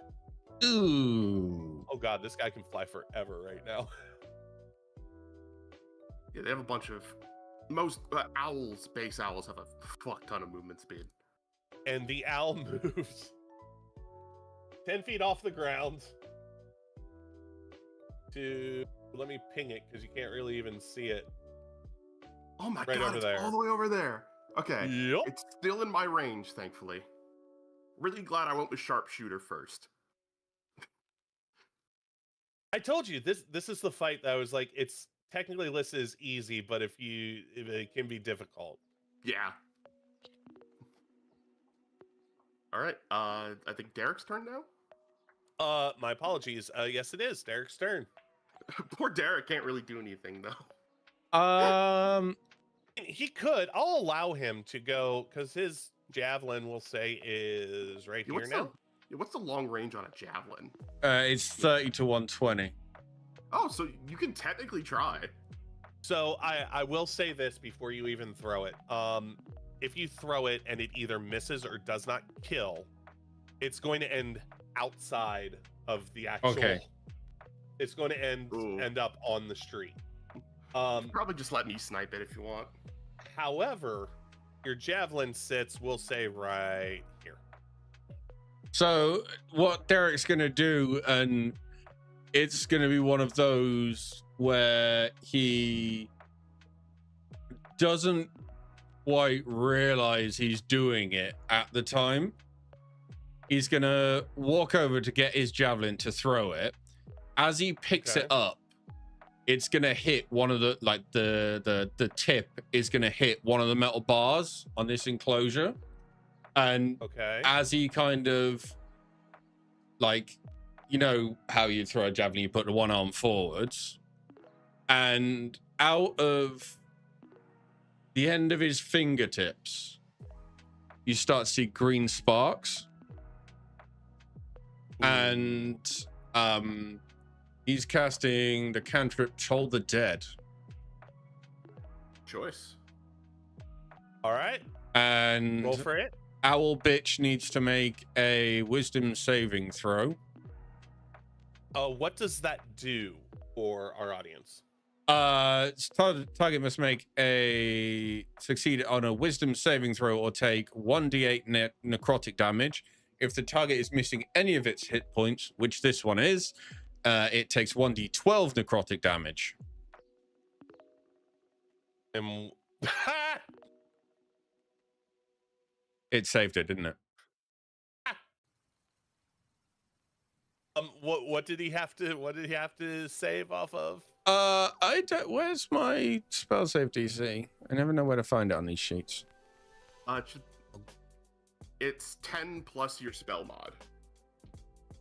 Modifier. What is my what modifier? Charisma. 14. 14. So, how do you want to envision your spell looking? Like I said, it's bolt, or is it just happens? It's as like he rings the bell by accidentally bashing the javelin on the fence and reaches out to like get his aim in for this javelin. The green sparks start to like fizzle out the end of his finger, and then they just kind of launch towards them, right? Yeah, and the owl is enveloped in a green glow of. Did I succeed? So the sparks, the green looking sparks, shoot out of your hand towards it, and the owl, making the turn to come back to attack you, sees them. And as they come around, he is literally swooping in and out through all these different branches of the electric, finally ending in a barrel roll around the main electric charge and continues straight at you without being touched. He rolled a fucking nat 20. Bastard. Fucking owl. And because to flavor it as to why I'm not throwing the thing as well, that just kind of catches Derek a bit unawares of like, what the fuck just happened? I've never done that before. And that's my turn. Fair enough. Alter's turn. It's pew pew time. Pew pew.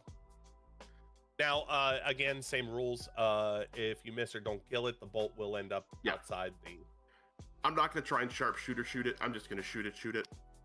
A 22 to hit. You like That to hits. shoot it. For 6 piercing. Excellent. So the bolt comes in and hits the owl. You can actually see a little trail of blood come off the owl, but it doesn't actually like stick in him or anything, and flies over the fence. And you just hear as it goes through a car window. Better hope that wasn't yours, Derek. It is the owl's turn. Well, I still have thing. Oh, I'm sorry. I keep forgetting. You're good. You're good. I'm gonna move closer.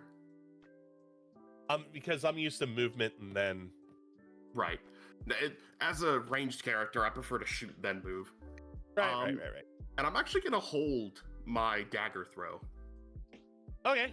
As a reaction for when it comes, like if it comes into a place where I can throw it without just chucking it outside the park. I gotcha.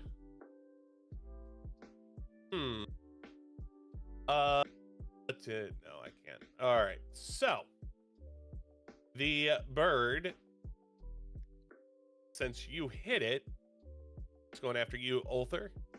Makes sense. As a reaction, since I held it, I'll throw the dagger now that it's close. And I will take the range decrease to do a sharpshooter attack. Does an 11 hit?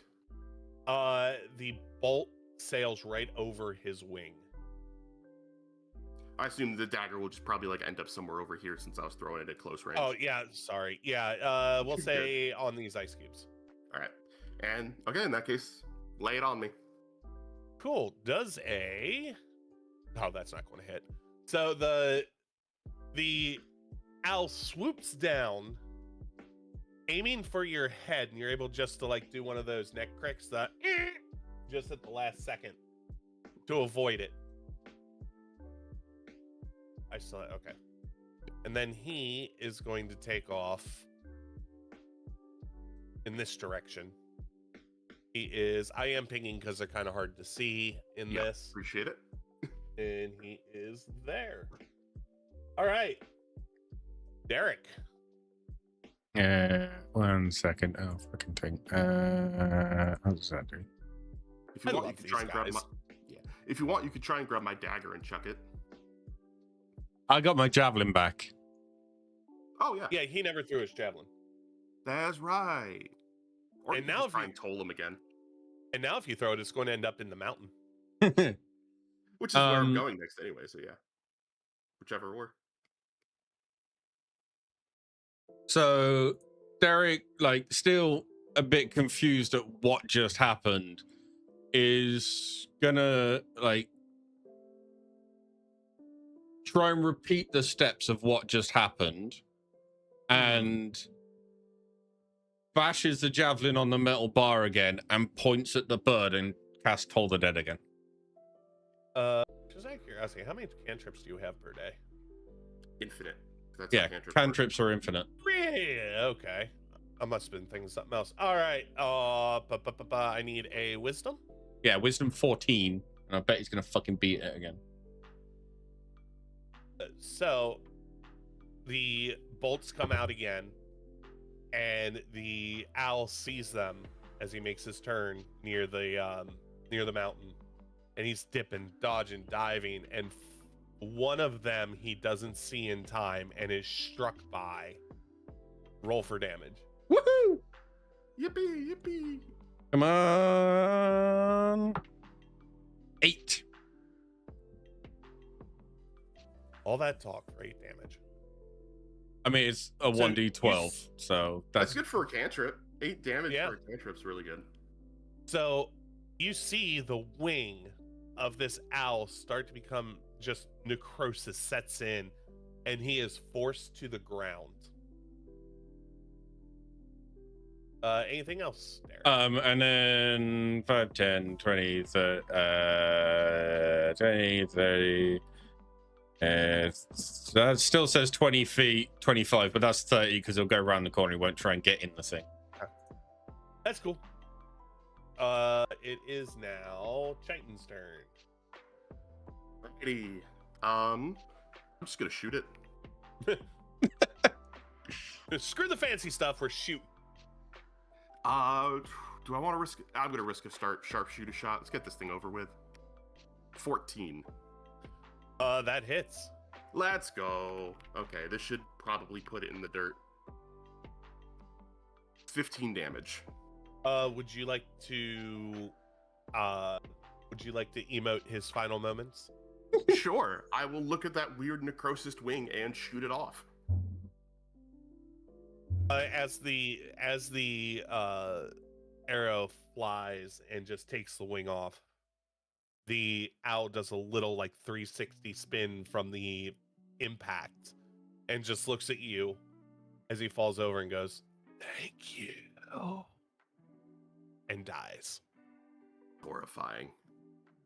And Derek will walk up to Kite and go, "Did that bird just say thank you?" It most certainly did. Huh. Anyway, that was new. I've never done that before. What do you mean you've never done that before? The green bolts from my finger. Never done that before. Okay. So you have magic of some sort, I wager, or some sort of preternatural ability. Yeah. Did you, out of game, did you lose any health during that match and that Little fight? bit. I do actually have a question for you. Do you have to prepare your spells? Me, yes, I have do, I have my spells prepared. Okay, we're going to say that because this is the first time you've actually ever done magic, you have your cantrips, but everything else Is you off the do not table. have prepared. Yes, Okay, you do not have that's it fair. prepared. Makes sense. Now, if you would like to stop and prepare your spells, then go for it. But as of right now, you don't have anything actually prepared. Okay, so what I was going to say, how much HP did you lose? Again, out of 7. So Got a nice little laceration across my shoulder. Just kind of like right between the chitin plates. like Derek is bleeding a little bit from everywhere, but he's gonna see the like blood leaking out of you and kind of put his hand on your shoulder and kind of ask, are you okay? And his hand is gonna start to glow and you get those 7 hit points back I see. Ooh. with lay on hands. Ah, And then again, Derek is going to kind of look at his hand and go, "What was that?" Right, I have a general idea. my lay on hands points are not taking. I've used 7. It's not letting me take the 7 off. Yeah, after all this, you and I can have a sit down and kind of teach you a thing or two, I guess. Okay, yeah, I've really got no idea what's going on with the whole bang bang and glowy hand. Consider yourself lucky that you found me instead of someone else. Got it. They say very vaguely. As they go to retrieve their bolts, there were 4 that are salvageable, 1 that just sailed all the way out. Okay. So would you like me to roll another d4? Roll a d4 plus 1. Okay. I rolled 5. All right, you get them all back. And as You get the 4 back. as Cool. Derek sees you starting to collect your bolts, he'll go, I'll go and get your knife for you, and kind of scrambles down and goes and picks the knife up and comes. Thanks. You want to take a look in the box? Yeah. It hop and opens the box. Inside the box, you found, because I just found a loot generator that I'm going to start using. What's in the Love a box? good loot generator. You find a gemstone, Ooh. and you also find a potion of healing.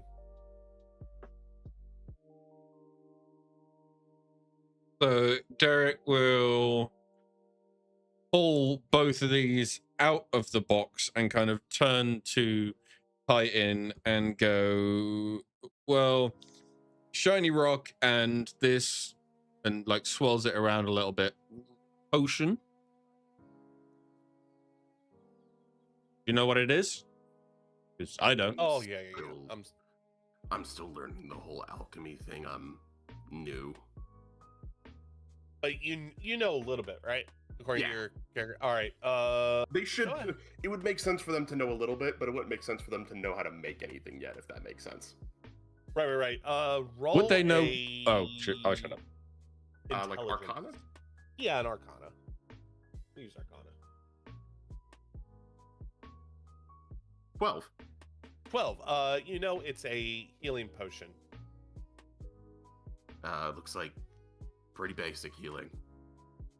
Could use it for, the various lacerations you have on your arms. I say as I hand it back. He'll kind of pat himself down to kind of like see where the lacerations are, and my maths is failing me. 8? Is that it? Is that 15 minus 7 is 8, yeah? Yes, it is. And I will put the 8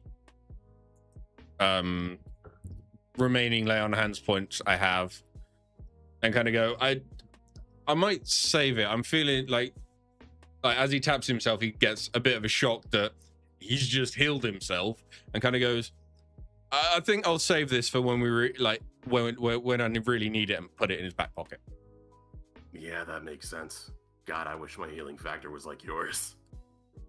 What did you use? Wait, you used... He used the rest of his lay on hand points. Okay. Sorry, I'm just... okay. I didn't see it listed, so... You're good. It's not working. I don't know why. I choose to blame the new Roll20 system. Yeah, just for sheet. your records, the potion of health is 2d4 plus 2 hit points. Yeah, I was putting a potion of healing in my inventory. Can I take a look at that gem? Yeah, by all means. It's probably better in your hands than mine anyway. I'll probably pop a crouch and pull out my little... You know, like how in Tinkers, they have like that little like eye thing you use to look at stuff closer? Mm-hmm. They're probably going to lift their mask a little bit and put that on their eye to take a look at the gemstone to try and identify it. Let's do perception. Yeah, we'll do perception. Give yourself advantage. Okay. Would Derek see, like, as the mask comes up, would Derek see anything? I would intentionally angle myself away from you as I did it. Okay. 16 total. You can identify it as an agate, and it's worth 10G. All right. It's worth a little bit. As I so the mask is in 2 parts. The eye part is 1 part, and then the mouth covering is another part. So you just kind of hear them like click the 2 halves back together, and then it's worth a little bit. Well, you'll probably know where to sell it better than I do, so you keep hold of that one. True. And I'll put it in my bag. Excellent. So you during the fight, well, you guys didn't go over there. Never mind. Yeah, we haven't gone anywhere else yet. We've literally walked about 30 foot around this space. Yeah, I'm just making the walkways a little bit clearer for you. Thanks. I'm gonna climb up this mountain thing for a better vantage. Of course you are. Give me a balance check. Acrobatics? Yes. Cool.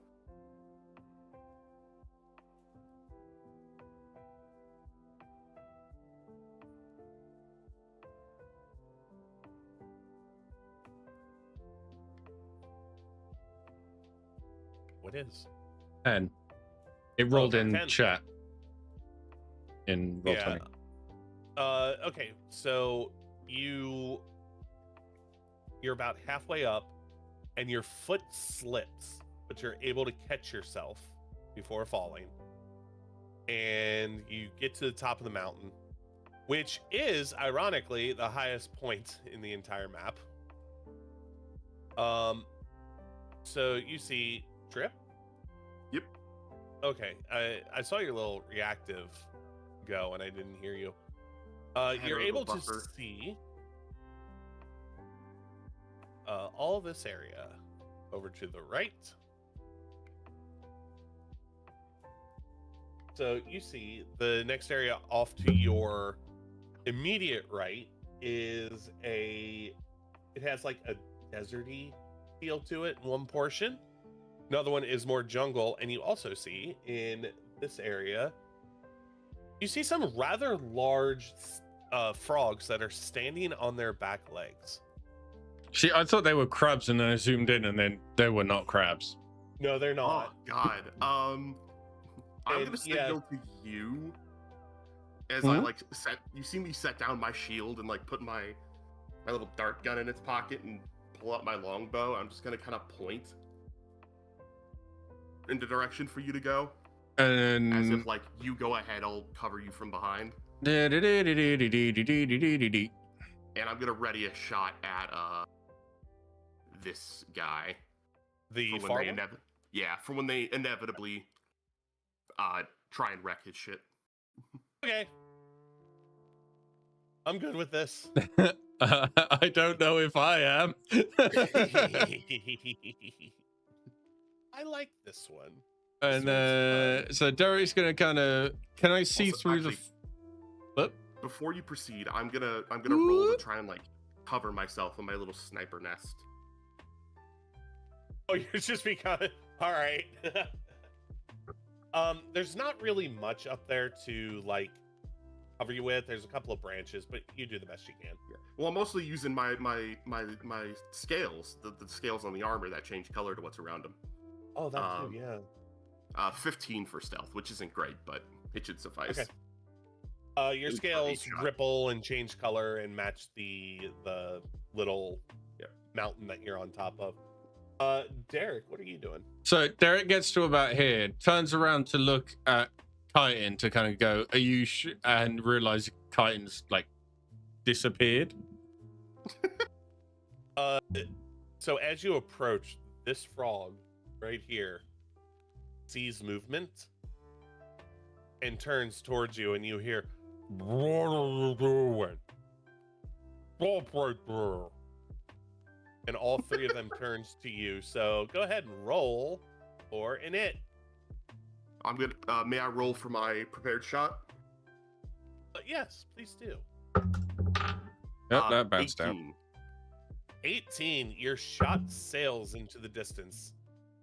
And as it sails all the way down, it barely, and I mean barely, sails right under the armpit of one of the frogs.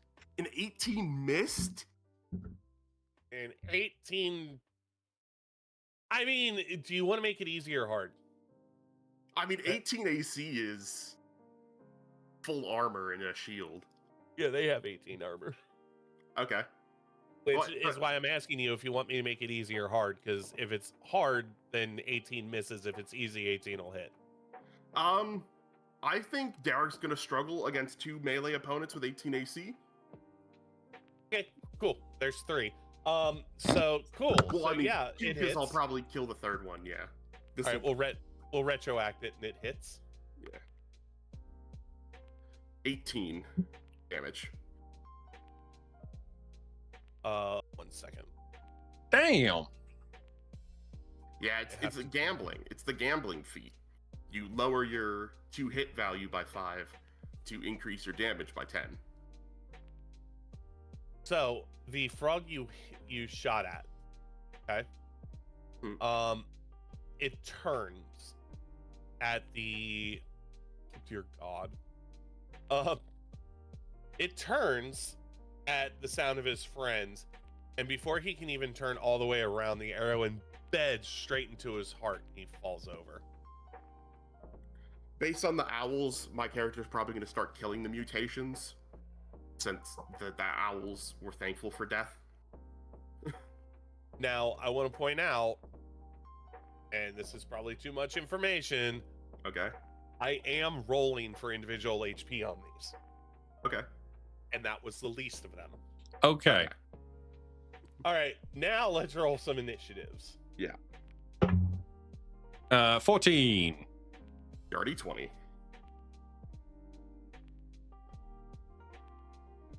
So Dio was a 13.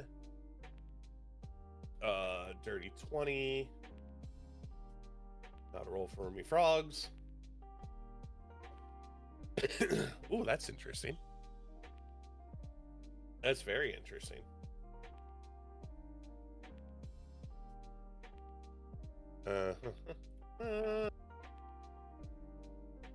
Cool. All right. So, the turn is Chitin. You are up. Chitin. My apologies. You're good. I'm gonna do a regular non-nerfed shot at this guy. Cool. That misses. Yeah, the arrow sails straight over his head. The reason being is because you were so focused on that first one that when you turned to the second one, you didn't take time to line it up properly. Yeah, makes sense. And that's my turn. Cool. Say hello to my little friends. So this frog right here that just had the shot sail over him, he makes one giant leap and closes distance. What is their overall movement? Oh, I see. So actually, we're going to redo this. He was right here. So he's going to move forward. And then from this point right here, making it clear for people, he leaps high into the air and lands on the other side of the fence. And he's looking straight at you, Derek, with a hunger in his eyes. And now it's Derek's turn. Well, Derek, sensing what's going on, is going to pop the greatsword out of his sheath on his back. Kind of go, fuck it, run up to the frog, and try and smack him. Cool. Let's see if you smack him. I made a mistake. Uh-oh. What's the mistake? I apologize. Their AC is not 18. That's their average hit points. So that makes more sense. Yes, Trip, would you like to roll for damage on your shot? Happily. Only 5. Okay, so no harm, no foul. He goes roar as it hits into his shoulder and still approaches the way it was. Which Cool. one was that? Was that this guy or the other guy? Yes, that was this guy.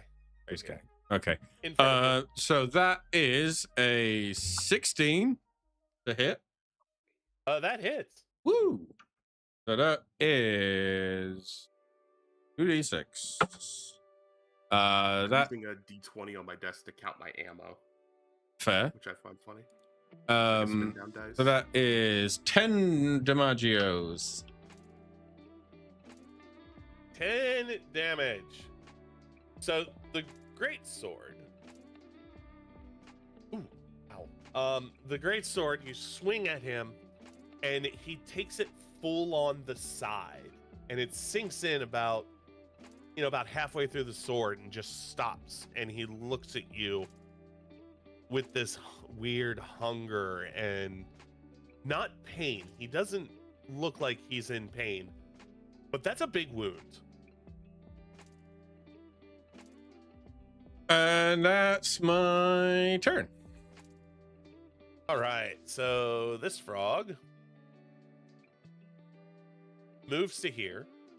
Again, I'm picking on movement because we're so zoomed out. And he makes one giant leap. And About lands one small step. right behind Small you. step for man, one giant leap for mankind. And he's going to land and then try and bite you. Does a 22 hit? Of course it fucking does. God. Cool. Yeah, he rolled a nat 20. So that is 4 piercing damage. And you are grappled. So he bites down on your shoulder and he holds on. So you are now grappled, my friend. Son of a bitch. And technically flanked. So it's +2 to attack rolls? That's Good to- Pathfinder. The optional flanking rule allows if Advantage. a creature is being flanked by 2 targets, they have advantage on melee attacks against that target. No, we ain't doing that. Advantage is too much. Okay, now it is Chitin's turn. Seeing that you've been nommed, I'm gonna take a risky shot to try and get him off you. I'm assuming a 10 misses. Your shot lands right in between the frog's legs. Doesn't hit anybody else. It literally just right between the legs. Delicious with some garlic sauce. That's true, but now you have another frog right in front of you that is going to try and bite you. Who's eating who, Derek? Be a hot, cold day in hell before you have frog legs again. Does an 18 hit? Yes. So the other frog That's never good to bites hear. down on your other shoulder and does 7 piercing damage, and you are now double grappled. Is that even a thing? Restrained. You would become restrained. Yeah. So basically, I don't even know how this works. Let me look this up. I do. Do they have to clear both DCs in order to do anything? So when the primary way, like, because it's all an optional rules stuff. So if you use additional grappler rules, it kind of becomes like a progressive thing. So now you're restrained instead of grappled. So attacks against you have advantage and your speed is still 0. And you can shake one free to reduce you down to grappled, but then you would need to shake another free to be fully free. So you're now restrained. So your dex saves have disadvantage, attacks on you have advantage, your attacks have disadvantage, and your speed is 0. You're in a Yeah, we can do that. You're restrained right now.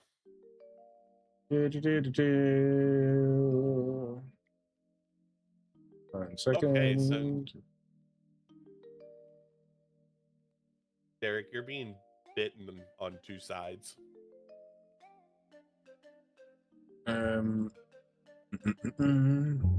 Okay, so Derek is going to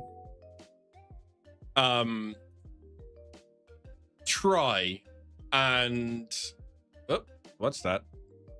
I am putting these down just so they are easier to see on this map. Okay, because they fair. are a little bit hard to see, and that's my apologies. I know it's probably not gonna do anything or do a lot, but Derek will, in his struggle, being nommed on both sides, try and like with the where the greatsword is, try and hit the one in front of him, and as he does, realizing he's in a bit of a bad situation, screams for Morton, and all of a sudden Real quick, is that easier to see, Trip? Yes, it is. Okay. And as he does that, before the attack begins, Derek starts to glow, and the frog in front and behind me have to make a Constitution saving throw as he casts Word of Radiance. Okay. Smart. Now we talking. What is the con that they have to save? That is based off my charisma, so that is a 14 again. All right. So, what happens if they miss the save? If they fail, they take 1d6 radiant damage. Okay. The first frog, the one that is Behind the one me. that doesn't have, the one that's behind, is knocked loose. Yeah, we'll say he's knocked loose. Cool. From the radiant song. The other one still holds on and is unaffected. Roll damage, please. That was a 3. So exciting. All right. Only 1d6 and I rolled a 3. It's exactly average. Yeah. Give or take. Cool. So the one giant frog is off. The other giant frog is still latched on. Unfortunately, it's the giant frog's turn that is on you. Mm-hmm. Let me read something really quick. Just quickly, graceful DM. Yeah. What rules as written are we playing for potions? Are they actions or bonus actions? Bonus actions. I'll be nice. Then I am going to, before I finish my turn, very confused at what the fuck's going on, I am going to chug that health potion. Wherever it's gone. Cool. Heal up. What is it? 1d4 plus 2d4 plus 2. 6 health. Better than Nice. a fucking kick in the bollocks. Right. So, the frog is going to make a bite attack against you. And you do not want this to be effective and work. Because if it does, I'm getting swallowed. the grapple ends. That's the good news. Yay. Oh no. Does a 12 hit? No, it doesn't. Cool, but you're still grappled. Son of So a bitch. the frog like tries to work his mouth down on you, and he does not make any progress. Wait, I'm confused. Where are we in the thing? Okay. Yeah. All right. So now it is Chitin's turn. Okie dokie. Yes. Seeing that you're in a tough spot, I'm gonna set down my longbow and pick up my hand crossbow and take another gamble shot. Cool. 12. 12. The arrow buries into his shoulder. Yippee! Now, mind you, this is not the one that has him grappled, though. No, I know. 16 damage. Ouch! Amber. The frog roars stumbles forward a little bit, and kind of turns back and looks over his shoulder at you. It is anything else you would like to do? Dagger chuck. 17. As he turns the dagger, he sees the dagger in midair. Roll for damage. I pulled off both gambas. 11 damage. And as he does, it actually, he somehow manages to turn just at the right time, so it hits straight between the eyes, and just is heard. No other sounds until the sound of a body hitting the floor happens. And seeing my teammate in danger, I am going to use... Oh, no, I can't, because I can't shoot my crossbow again this turn. Never mind. I was going to use an action surge, but I forgot with crossbows you can only shoot them once per turn unless you're a crossbow expert. That means I'll pass my turn. Derek's turn. And yes, I skipped a frog turn last time, but it's your turn. So I'm still grappled by this guy. You are still grappled by that guy, yes.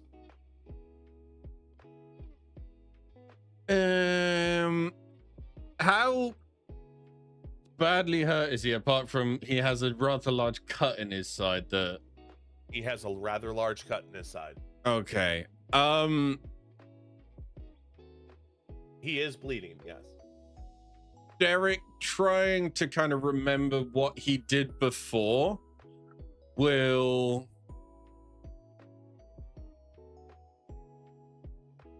drop the javelin point first and like poke the the frog in the chest and cast Toll the Dead again.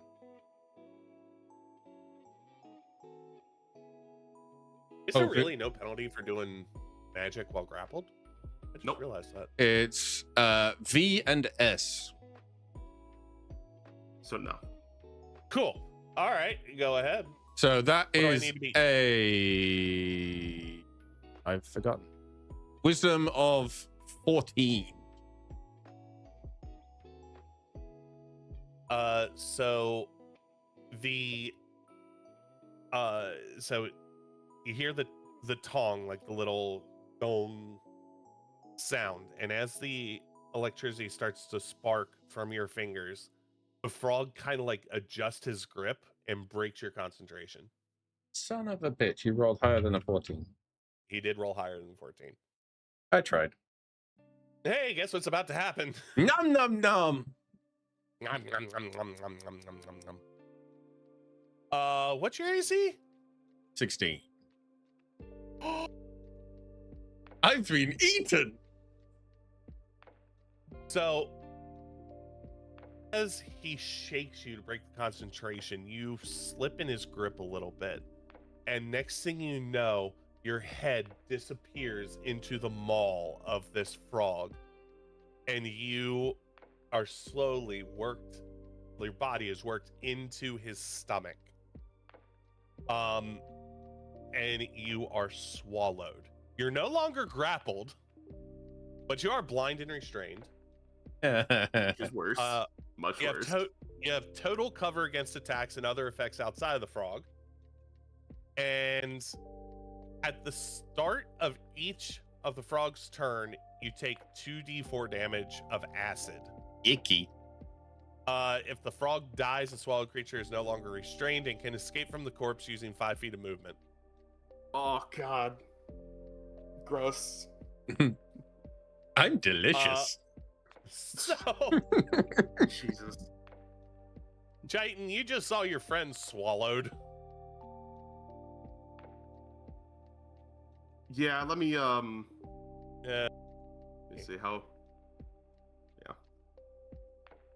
Yeah. Let's go gambling. Let's go gambling. Nat 1. Oh. Ooh. Big oof. So you move forward on the icy cliff face. Actually, what makes sense here? I'll be nice since your friend just got swallowed. That's not a nice dice roll. It's not a nice dice roll. No, D&D Beyond really hates you guys. So, you step forward on the icy ledge, and as you line up the shot, your front foot slips. And you end up falling down the side of the icy cliff, and you take 3 points of damage, of fall damage, and you're prone. The prone's actually not too bad. I probably would have intentionally been prone up on top of the mountain if I had remembered. Because prone in D&D is not all bad. Gonna throw my other dagger. Okay.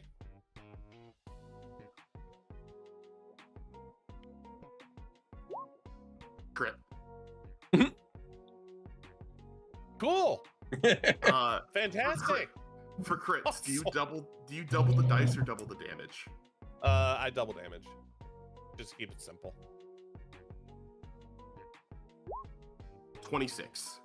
Fuck off. That's the crit damage. 13 times 2. God. Okay.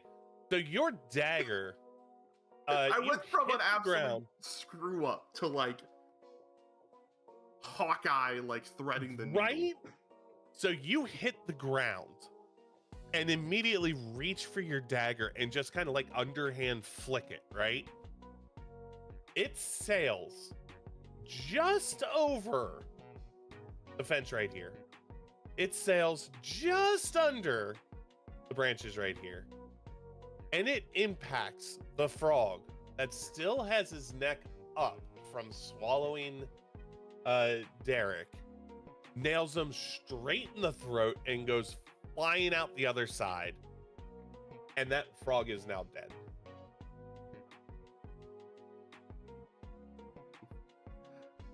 Huh. Meaning, Dio, you're now in a corpse. Yep. We had our first cool superhero moment. Yeah. Oh, God. Can we flavor my escape as that massive cut that I did in the frog earlier? I just kind of burst out of the side of him. Sure. Oh, that's funny. I like that.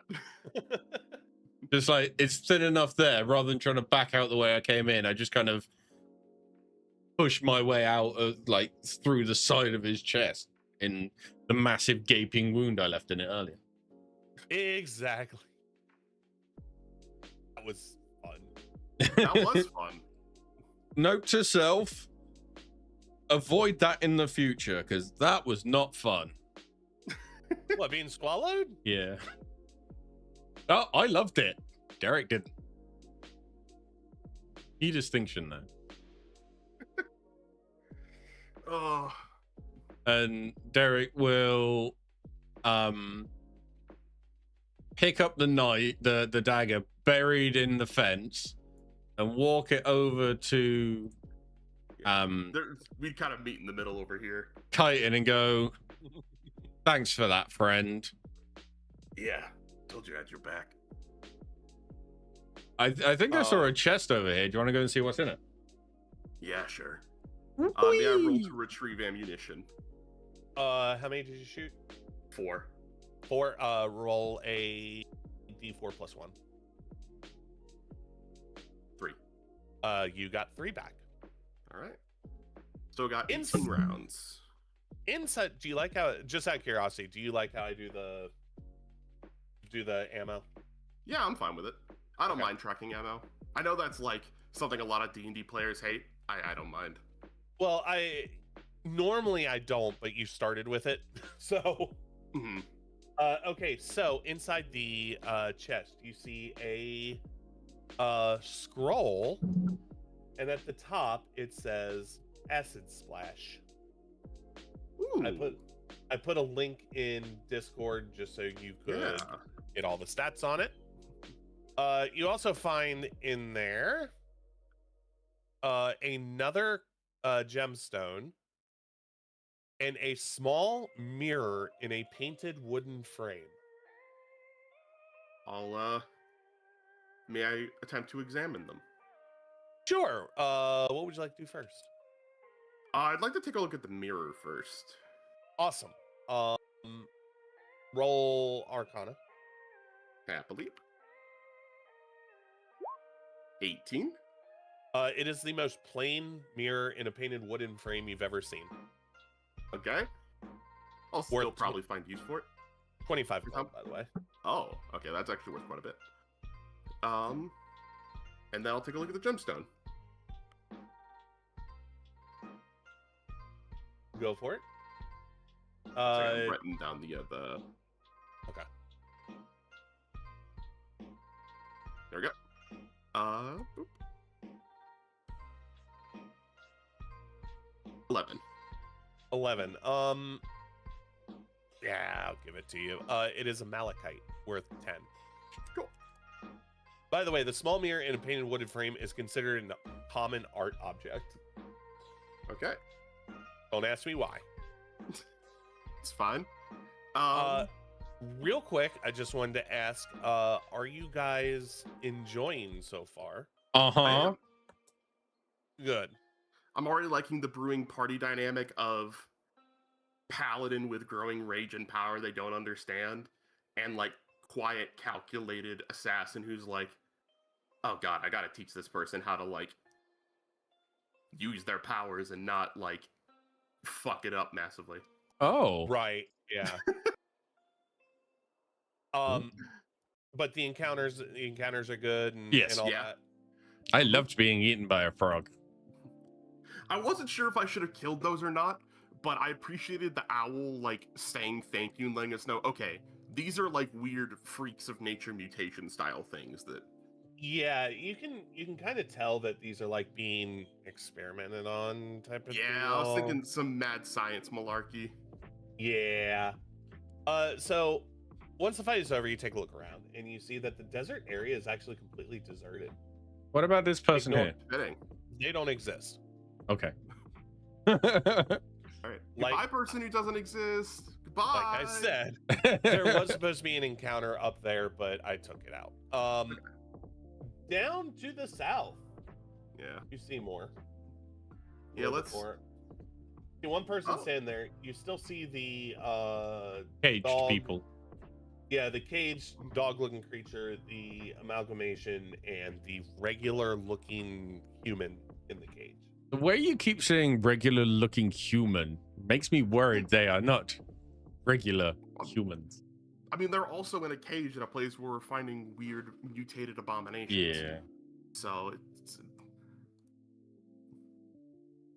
Who knows what'll happen in this fight? Create new encounter. Oh, God. Do we just? Oh, Wanna, that's so pretty. Do we just want to like sneak up on the one outside the cage?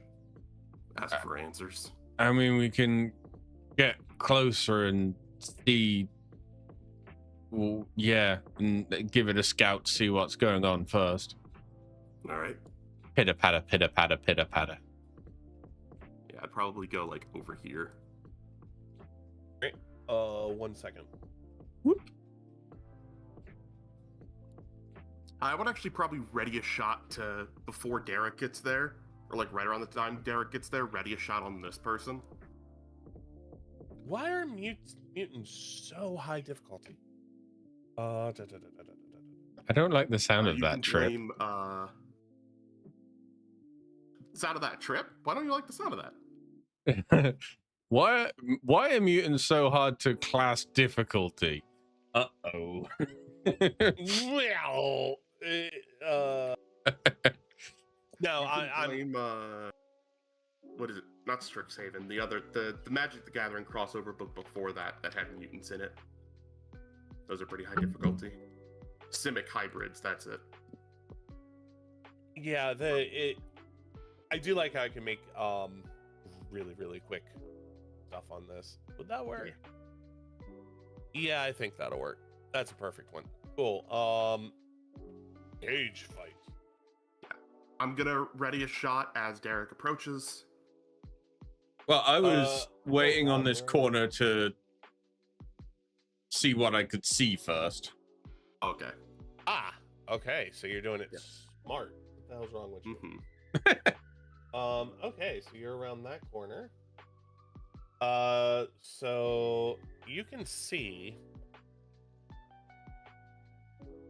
it's a little trippy. However, what you can see is that the cage or the fence down at the very bottom Hmm. is completely blocked off. You can't see in it. Okay. You can also see it's not one, but there's two people in this little grove here. And then there's people in the cage. All right. Got my shield and my little dart gun. I'm ready when you are. Can da, da, da, da, da, da. Oh, one other thing I want to point out. I'm sorry because you can see this. You also see this building here, Okay. and on the front of it is right here is a door.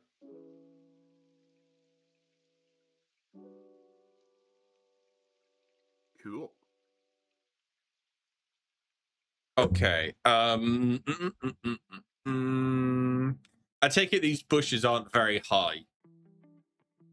No, these are pretty much just like flower bushes, you know, maybe Okay. like 2 foot tall at max. Oh god, I'm out of coffee. I know I didn't say it at the time. I would have picked my javelin up that I dropped to try and cast Toll the Dead. Oh, you want to cast Toll the Dead now? No, when I got eaten, I dropped the javelin on the floor. I would have picked that back up and brought it with me. Okay. I kind of figured you would have. Yeah, I just had to make it clear. I don't have the movement.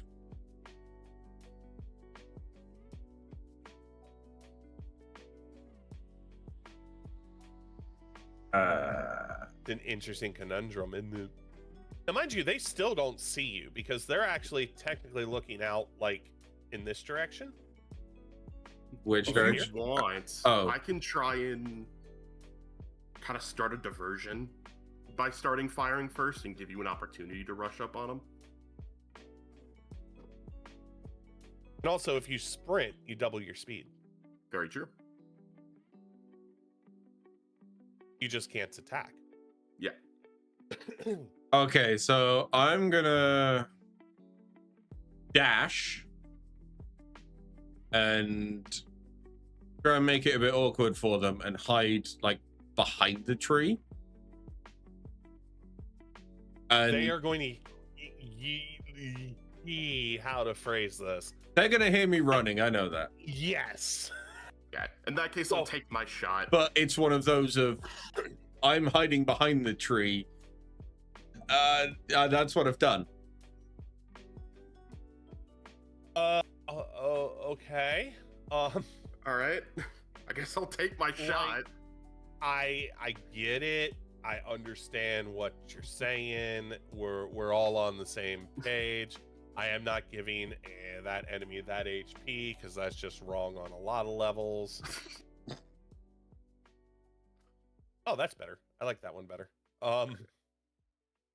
So you know what? I'm not going to say anything. Okay. I am allowing you to do whatever you want on this. I'm just letting you know if you go out and run like you're planning on, combat will start and it will be rolled. Yeah, I'm kind of hoping that as I sprint out, causing a slight distraction, Chitin can hit this one. To try and get me a second pot shot on somebody. Yeah, and at the same time, if they have anything ranged, I'm hiding behind a tree, so they won't be able to hit me. I see. Okay. All right. So I shot one. I know I didn't really. Who are you targeting? Far back. Yeah, I know I didn't really convey my words, but I did have a plan of why I was doing what I was doing. 24 to hit. Oh, that hits. This arrow is going to open up into a net. Strength saving throw. Cool. You want my rolling against? DC 13. Okay. Go ahead and roll for damage because it takes damage regardless, right? It does indeed. All right. 8. Oh, damn. Okay. So the zookeeper down here that you targeted, it doesn't even pay attention. The arrow sinks deep within its side, and she screams out in pain. As the net envelops her, though, because she's thrashing around because there's an arrow in her side now, the ropes can't find purchase, and they fall limply to the ground. Okay. Roll me initiatives. Come on. That's not so bad. 18. 16. 18, 16. I am now out of special arrows. Oh, whoops, that gets an in bonus. Oh, that gets a really good one. Oh, This one sucks. I feel like Anna's rolling more than just 2. Yeah, she's probably rolling for all the they're probably rolling for all the mutants in the cages too. Okay. So that would be Derek. You ran to initiate combat. Mm. Go again. Why do you? Init hates me today. 'Cause it's like, well, every time somebody's done like a pre-action, they're immediately back up, and I'm just like, but fuck. Anna, just be glad that the way we've like flavored everything, I don't have my divine smite yet. Oh, you just wait. So Derek will pop out from behind the tree, Yaha. get up in her face, Yaha. and bring the greatsword down on her head. Yaha. Let's see what happens. Roll me some. That would be a dirty 20. That would be a hit. And that is 10 damage. So the great sword again has no resistance to it. And just the next thing you know, it's just laying on the ground. There's 2 parts of bodies, there's 2 parts of one body on either side of where your sword is, just falling over. As you didn't just delete this character, they didn't even realize they're dead until their body was in 2 pieces on the ground. Huh. So it did. And Is that then everything? I will just stroll over to the next one. Just kind of stare them down. Cool. Okay, the next one yells, "Intruders! Unlock the gates!" Yeah. Huh. And now it's time for pretty number 1. Is it pretty number 1? It is pretty number 1, who is sitting right here. Give me 1 second to make sure I'm reading this correctly. Oh, that's the wrong thing. Yes. So, in the very first cage on the left, you start seeing a shimmer occur, and all of a sudden, this animal blinks out of existence. Oh, Huh. fuck. And reappears Blink dog. right there. And that is his turn, because I don't think he can move after a teleport, can he? If it's a blink dog, I do believe they can. Oh, even better. Thank you. No. He comes running over to you and is going to bite your ass. You can blink and bite in a turn? Oh no. He can blink, Actually, I bite, don't and think- move. I didn't think it could blink, bite, and move in a turn. I think it can blink and move, but I thought the blink was an action. So it all it says is before or after teleporting, the dog can make 1 bite attack. So it doesn't say Okay, anything so- about movement. That's why I was asking about it. Oh, it can move then blink, but it can't blink and use that free bite in the same time. Cool. So we'll just keep him there then. Yeah. So like it can, the bite is a reaction after teleporting. Got it. Okay. Now it is Chitin's turn. Chitin's turn. You said it right the first time, chitin. I'm working on it. I'm gonna take a shot at this thing. Okay. I'm gonna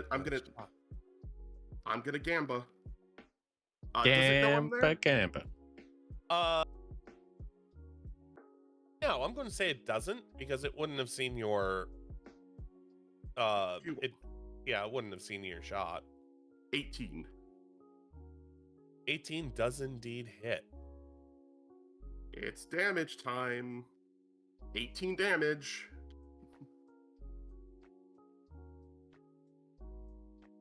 Awesome. You said 18? Yep. So the arrow flies into its side and sticks, and it lets out a howl of pain. I don't believe I have any enemies in dagger range. I can see. Oh, it's exactly in dagger range. All right. Of course it is. Before it gets a chance to know where I am, I'm gonna yeet a dagger at it too. Okay, eat that dagger. Gotta yeet that 21 down. to hit. 21 damage? No, 21 to hit. Oh, 21 to hit, it hits. For 14 damage.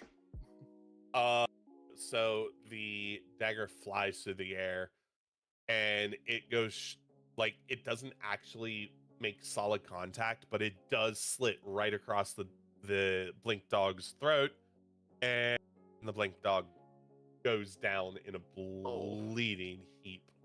So blink dog blinks out of existence. Got it. Yeah, blink dog did the cool thing. Chitin is gonna like flinch a bit. You can't see him do it because you're too far away, Derek, but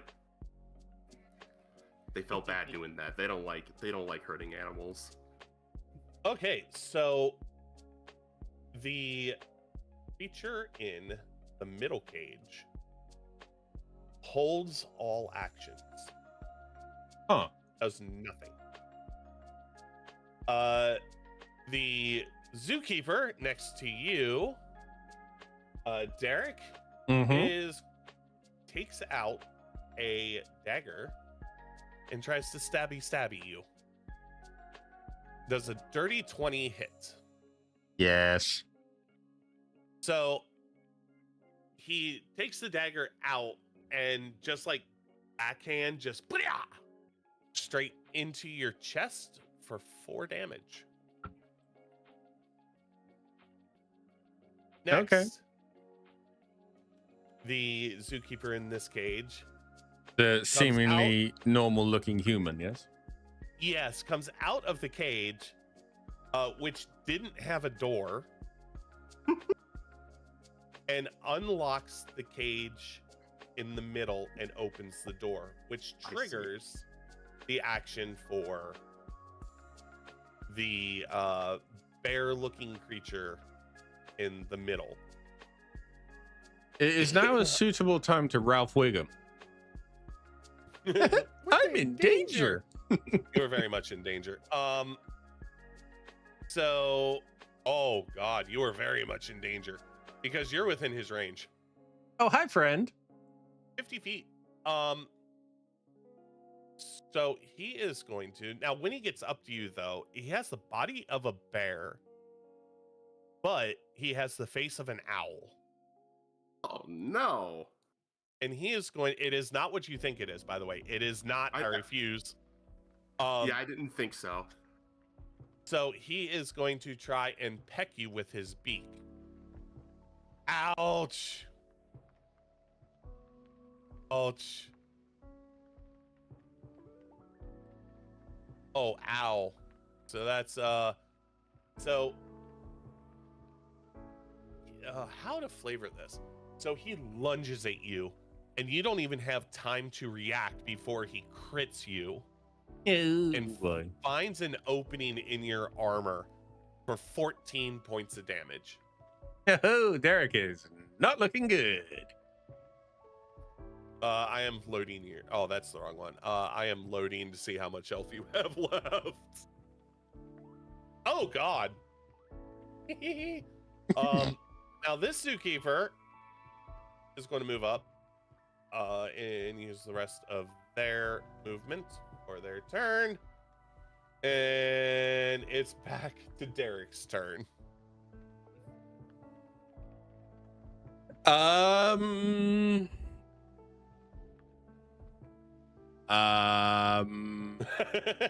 If you've been holding on to anything, now's a good time to use it. Time to empty the tank. Huh? Time to empty the tank. Yeah. I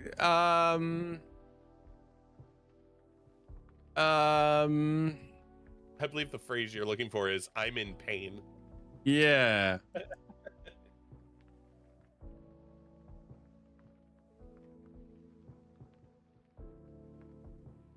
I think Mm-hmm.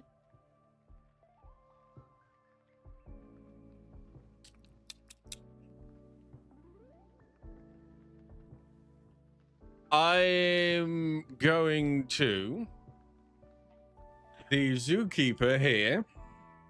Yeah. I will say,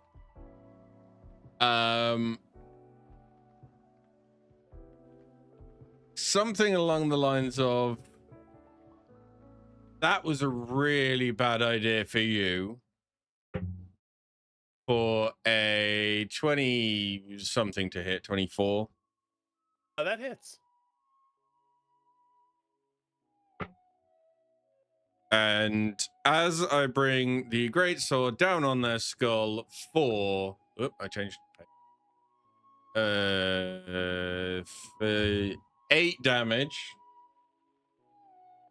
So say something along the lines of, that, I will. Let me 1 second.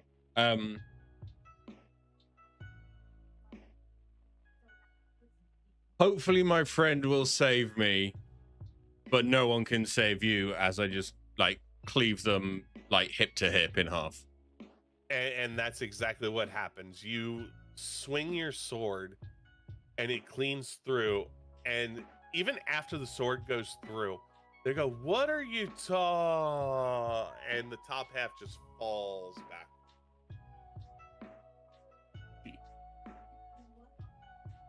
Anything else? Save me, Chitin. Do you not have any bonus actions or anything? No. All right. No, because I spaffed don't all have of your my spells lay on yet. hands. Don't have any spells. Yeah. To be fair, I gave the opportunity Mhm. to rest. All right, Chitin, it is your turn. Wait. All right. Yeah. I'm gonna take aim at the bear. Take aim at that bear. This guy's Does the bear man know I'm there? no. Cool. Yeah, the bear didn't see her first shot and just reacted to the yelling and saw Eric. Dirty 20 to hit. Oh, that hits. 19 damage. That hurts. Okay, so the bear, after pecking at him, your arrow flies and hits his back hip, and he roars in pain, and turns and looks directly at you. That's fine. I'm gonna action surge to pull my longbow off my back and take another shot. Okay. I swear, if you do what I think you're about to do. How's a dirty 20 to hit? Oh, that hits. For 17 more damage. My pets. My beautiful pets. You shoot him while he is still roaring, and the arrow goes straight down his throat. Ah! And collapses. Fucking got him.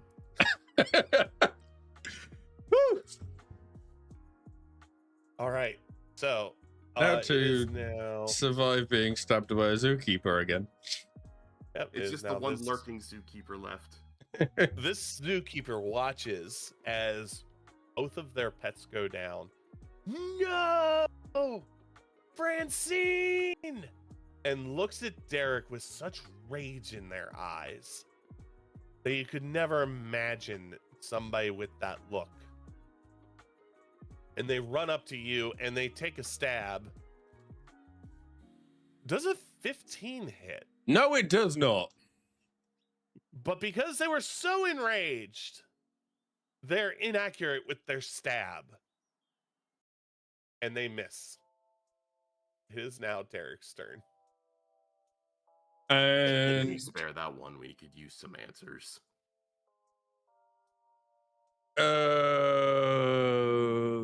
okay, let me see. What do I have? Do. I am going to try and cycle around their back without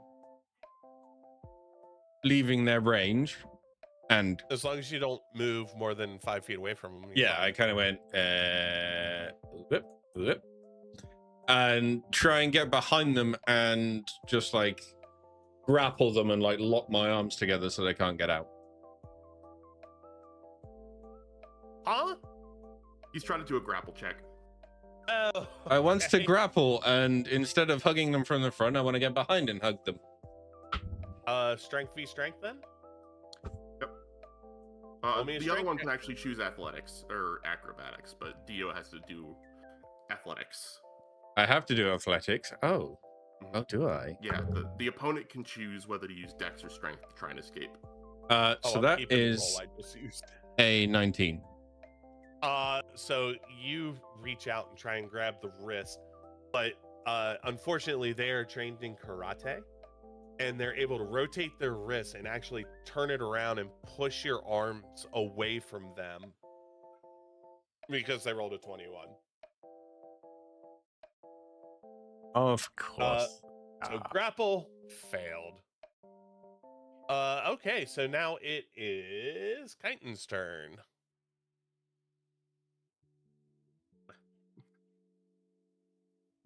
I'm just gonna do a normal shot. I miss. I missed the roll on that. Hold on.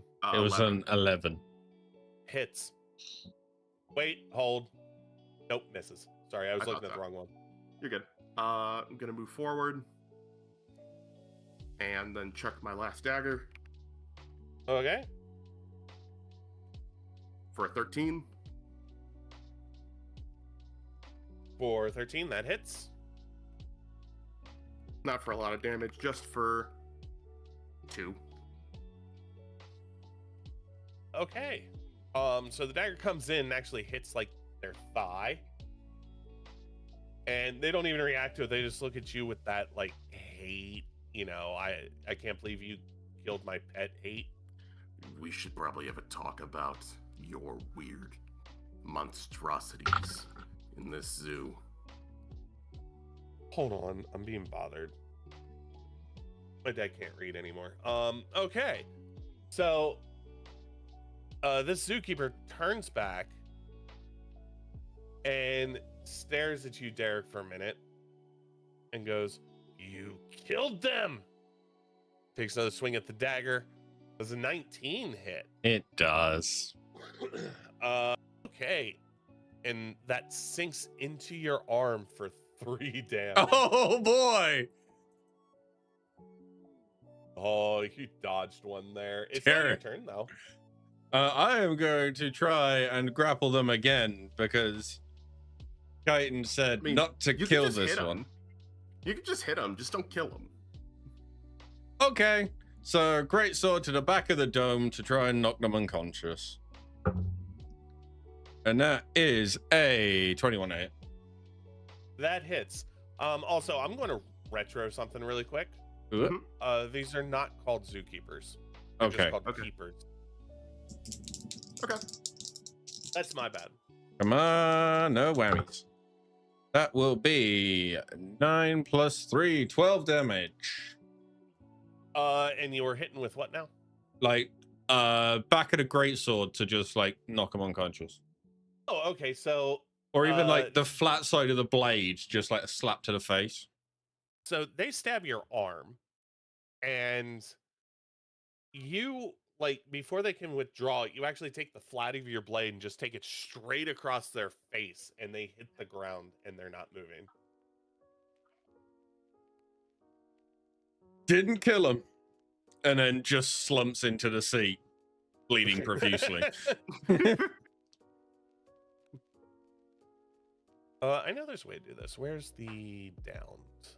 Let's see. God, there's so many icons. There we go. I like this one. Yeah. Yep. Okay, combat over. Yep.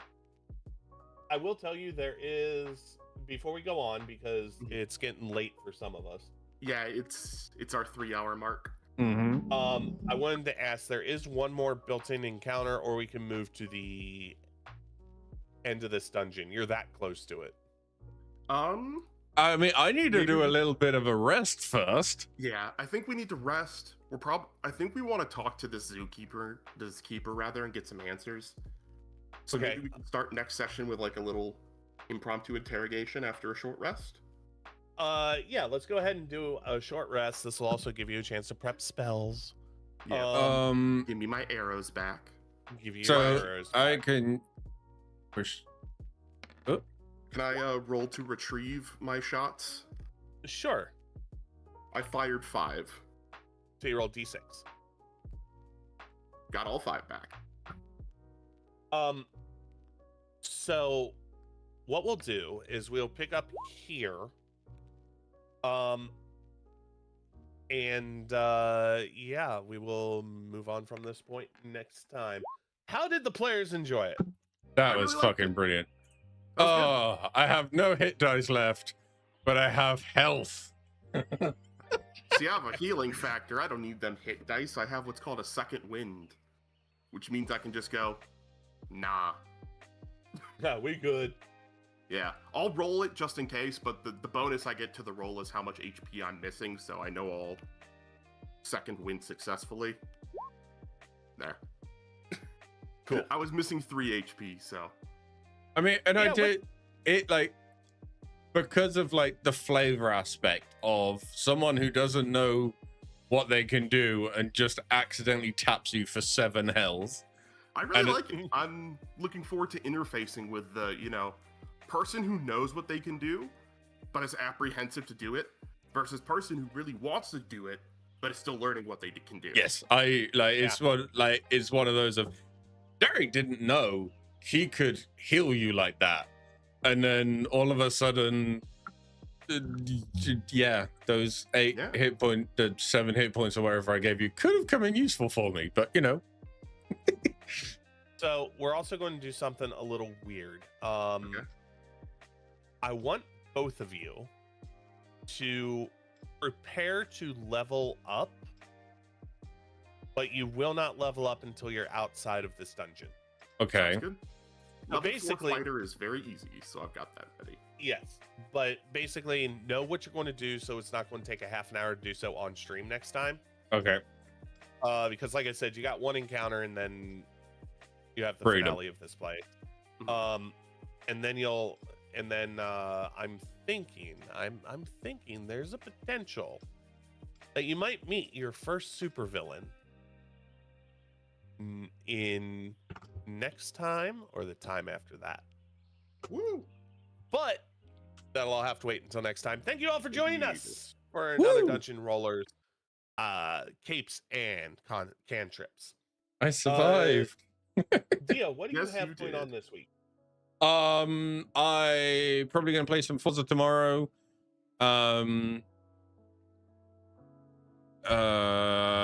When is it's the week after? I'm not 100% sure yet, but the England game is Wednesday at 8 o'clock, so I'm probably not streaming Wednesday. And then Friday is a bit up in the air as well. Perfect. Trip, what you got going on this week? Rumor has it I you got have a pretty- busy week. I do indeed have a pretty busy week. We may actually be live again in a couple hours for a solo Minecraft stream. We'll see how I'm feeling spoon-wise. Tomorrow, I'm going to be starting a playthrough on a Cobblemon server hosted by my lovely D&D playing friend Kiwi. That's planned for 5 o'clock Eastern Standard Time. Wednesday, I will be finishing our Isaac Every Transformation run. Friday, I have Terraria with you guys, followed by more Minecraft. And sometime this week, still finding the date, we will be returning to Couldn't Scare Less with a live podcast recording covering the amazing Hush, a home invasion movie about a mute and deaf author. Nice, busy week. Very As for busy. myself, I am going to be live on Friday with these wonderful people. And also doing Terraria. Sunday, we are going to be doing more dungeon rollers. As for the rest of the week, I might try and actually pop on to do my very first ever making stream where I'll actually be making chainmail items. I haven't decided what I want to make, but after doing it a little bit more than normal, yeah, I'm going to be making a lot of stuff in the future. So stay tuned for that. If you want to see that at all, thank you so much for the applause. But yeah, if you want to see that, stay tuned to my Blue Sky for any updates. But that is it for us. Thank you all for watching. I hope you have a wonderful evening, and we will see you next time. Bye, everybody. Goodbye.